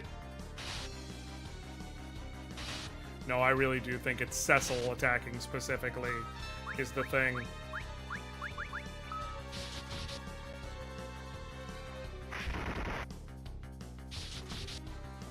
Alright. We gonna be here a minute. Shit! Well.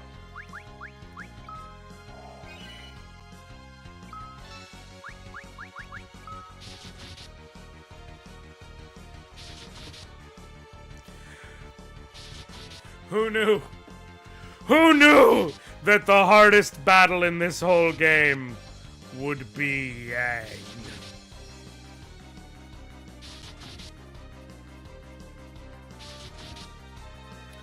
How's everybody doing? How y'all doing? How's the family?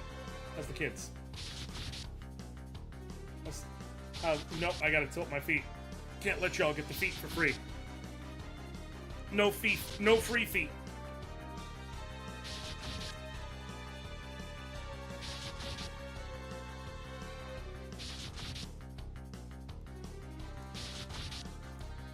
Part of me wants to go make some popcorn.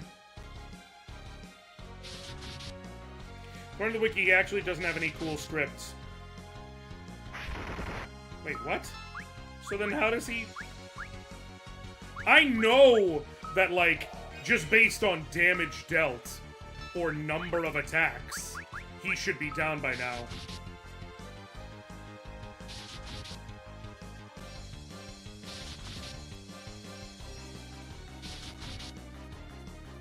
Like, I know in the normal version he would have woken up by now.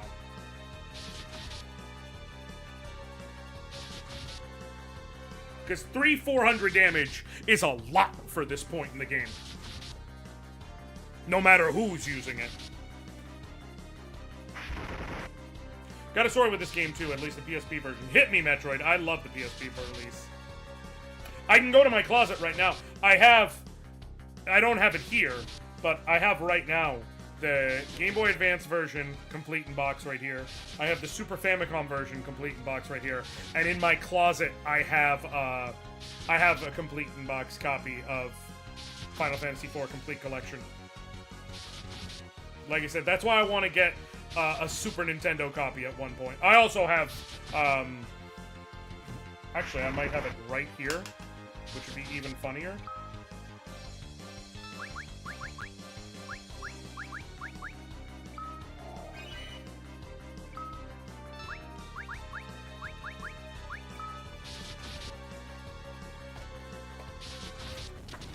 Oh, shit. Sorry. Where is it? No, that's Anthology. I do have Final Fantasy Chronicles, which is the PlayStation release, but it's put away. But I do have it complete as well. Literally the only... I have a Super Nintendo cartridge of Final Fantasy II. I just need to get the box and the manual. And then I'll basically have... and then I don't have a physical copy of the Pixel remaster, so I guess I technically would be lacking that. But otherwise, then I would have essentially every release other than, like, international versions of what I already have, and I wouldn't have the Wonder Swan color version.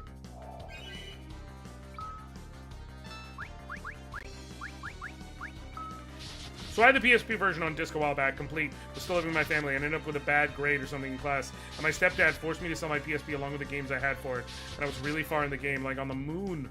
Oh, that is fucked up. That is remarkably fucked up.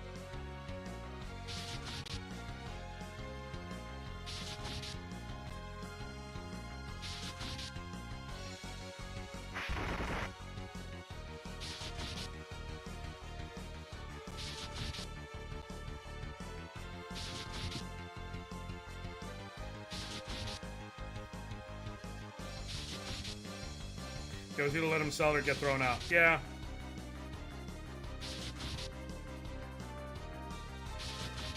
One thing I do know is his HP value is, like, what is it? Whatever that max integer is. 65,532 or whatever.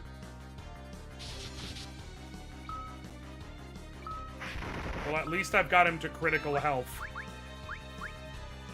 Thank God for that.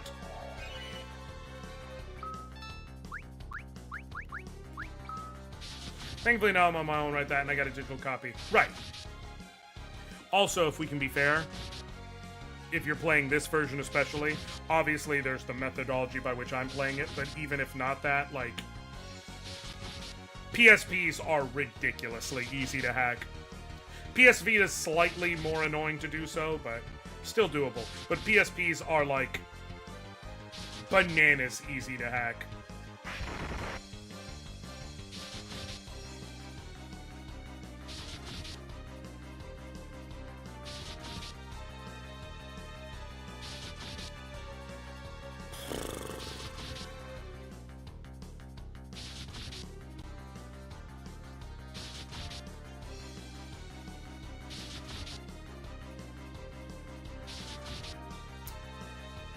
Yeah, I have both modded. I just like having legit copies too. Oh, 100%. 100%. I will tell you, Metroid, if you go back into it, like, even without a guide or whatever, what I was mentioning earlier, one of the best things about Final Fantasy IV is it is not a long game. You can beat that whole thing beginning to end, including all the side quests and everything, like all the endgame stuff. Maybe not the going through the Lunar Ruins multiple times to do every single character's challenge, but everything prior to the endgame, including the Cave of Trials, which was added for all the characters who normally weren't going to be in your final party come endgame. You can go through everything up to and including that in, like, under 20 hours.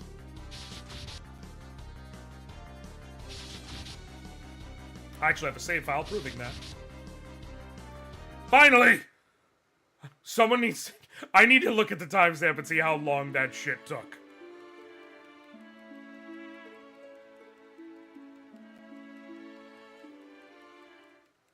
Christ!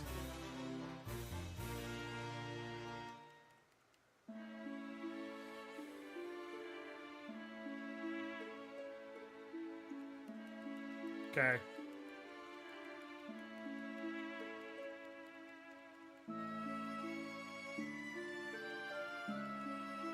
Alright, so I'm gonna have to boot someone from the party.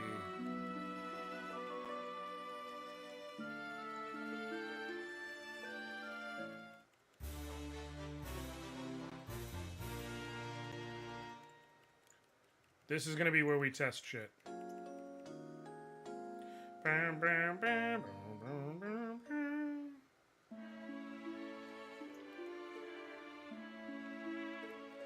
Who do I boot from the park?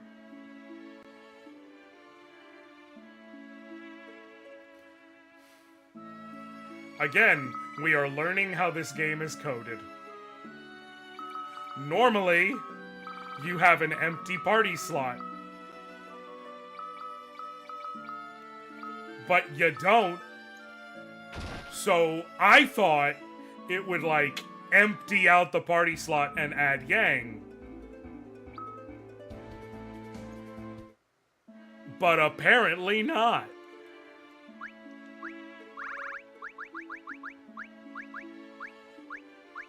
Oh, thank God.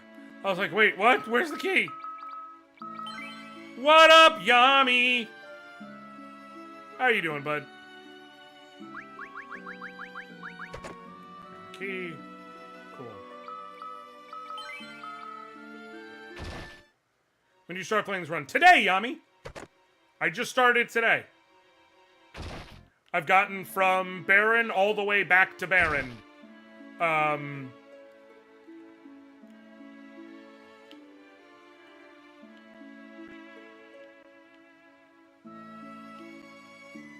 Having just Edward in my party, able to do anything from jump. Other than, obviously... Okay, here we go. The headband's worse than what he's got? Really? I'm gonna have to look at the numbers here. Let me see if it does anything as far as my stats. Because that'll matter. You are this far in one day. Impressive. I had no idea how to run games as quickly as you do. Well, it's because I know FF4 so well, right? Like, this is just a game I know front to back.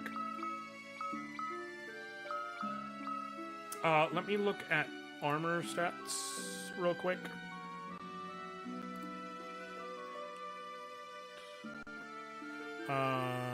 Armor.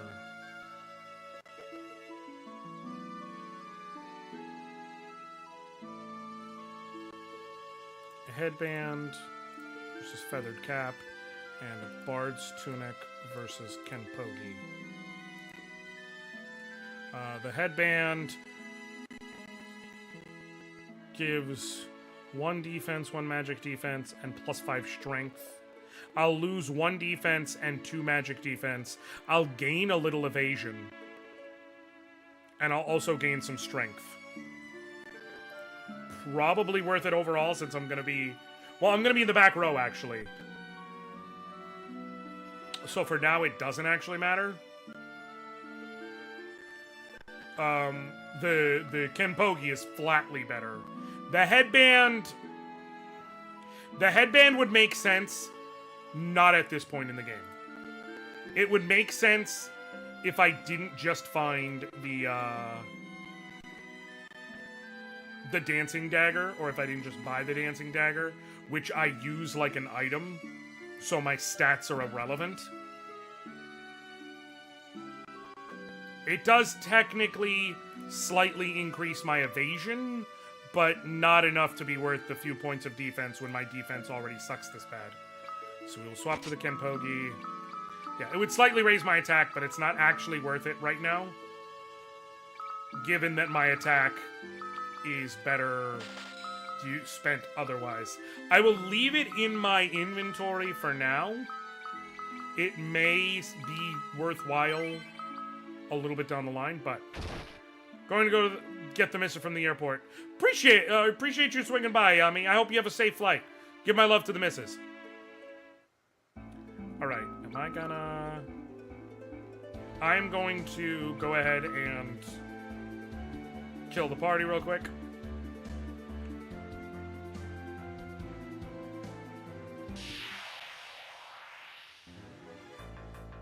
No! Well, that's fine, ultimately.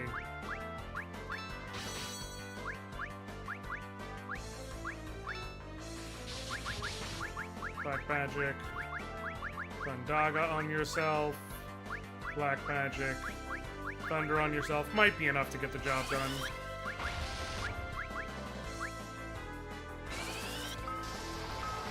Is enough to get the job done on you, for sure. You're still alive. You kill him. Kill him. And then use the dancing dagger. Sweet.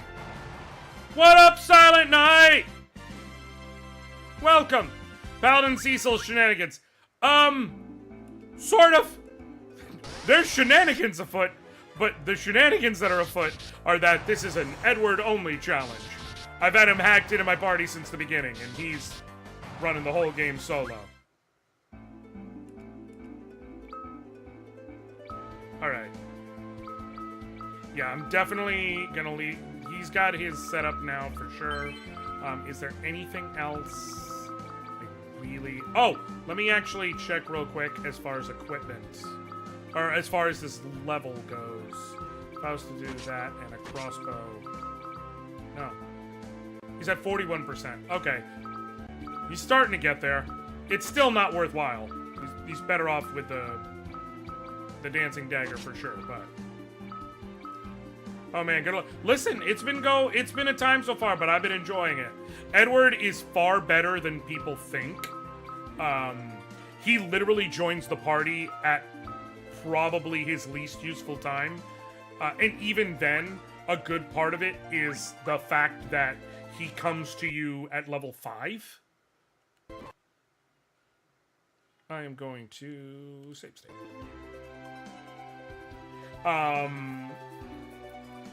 But once leveled properly, like, here's the thing about him. Like, looking at him comparative to, say... Well, no, none of them are leveled, so I won't be able to give you a good example.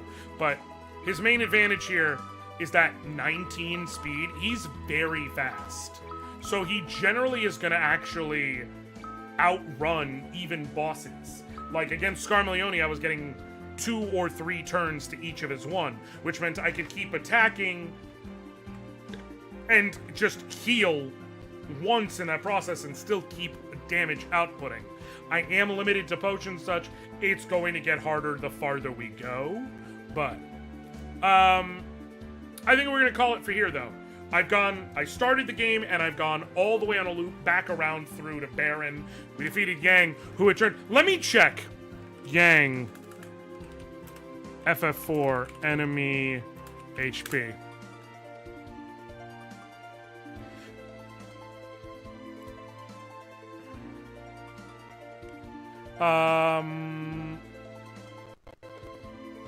His stats are always the same. He has 62,000 HP. The problem is that while Yang has 62,000 HP, normally you don't have to deal with it, because the trigger is, after his second kick, Cecil attacks him, and that bonks him back to consciousness. But we're not using Cecil. So I had to drain 62,000 HP. And yeah, there you go, Metro Mess. That's what I was talking about. I played this either last year or the year before on stream fully, and that was my save file from that. 18 hours and 20 minutes, and that save file is in the post game. I had beaten all the way up through the final boss, and I did the chamber. So that's what I'm saying, like, one of the main advantages Final Fantasy IV has, not a very long game. You know? So it's like, you can easily breeze through it in a week of just spare time playing. So, but yeah, we will end it here. I will be back tomorrow, 5 p.m. Eastern. I might go a little later tomorrow. We'll see. But we'll definitely continue tomorrow, 5 p.m. Eastern. This was a good time. I think this run is going to be fun. I've definitely got some more shit planned in terms of challenge runs. This is just the first. Just for the people who are here, some of the ones that are going to be coming soon down the pipeline of the challenge runs I have planned. I have 2 major ones planned. The next 2, I'm not sure the order. One of them is going to be one I've done before, but I'm going to officially do it like this on stream, to where it's like I can have it recorded and make a video and do all that stuff. And it's going to be Parasite Eve with club only. And then the other one is going to be Breath of Fire 3 with only wrong builds. So I'm going to use Mage, Ryu, Fighter, Nina, shit like that. If you're familiar at all with Breath of Fire 3, you understand that the Master System will let me kind of tweak the characters and things like that, but it'll still be a time. So definitely won't be as quick as this run. I think I might do Parasite Eve second because I'm familiar with that run. So it'll allow me to get some runs done sooner, because Breath of Fire 3 is going to be a longer run for sure. But yeah, those are the 2 I already have planned for sure. It'll be a good time.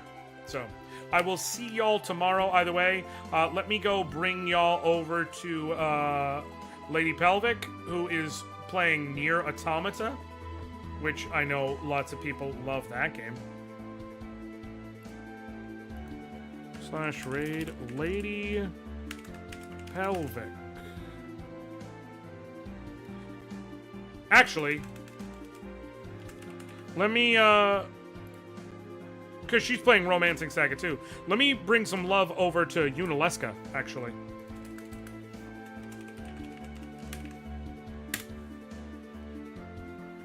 We're gonna head over there. She's playing Romancing Saga 2, Revenge of the Seven for PlayStation. Just recently came out, which is a fun time. Worth your time and your energy. We'll head over there. I will catch y'all tomorrow. Thank y'all so very much for hanging out with me. Love y'all. Appreciate y'all. Thank y'all. Till next time. I'll catch you later, fam. All right.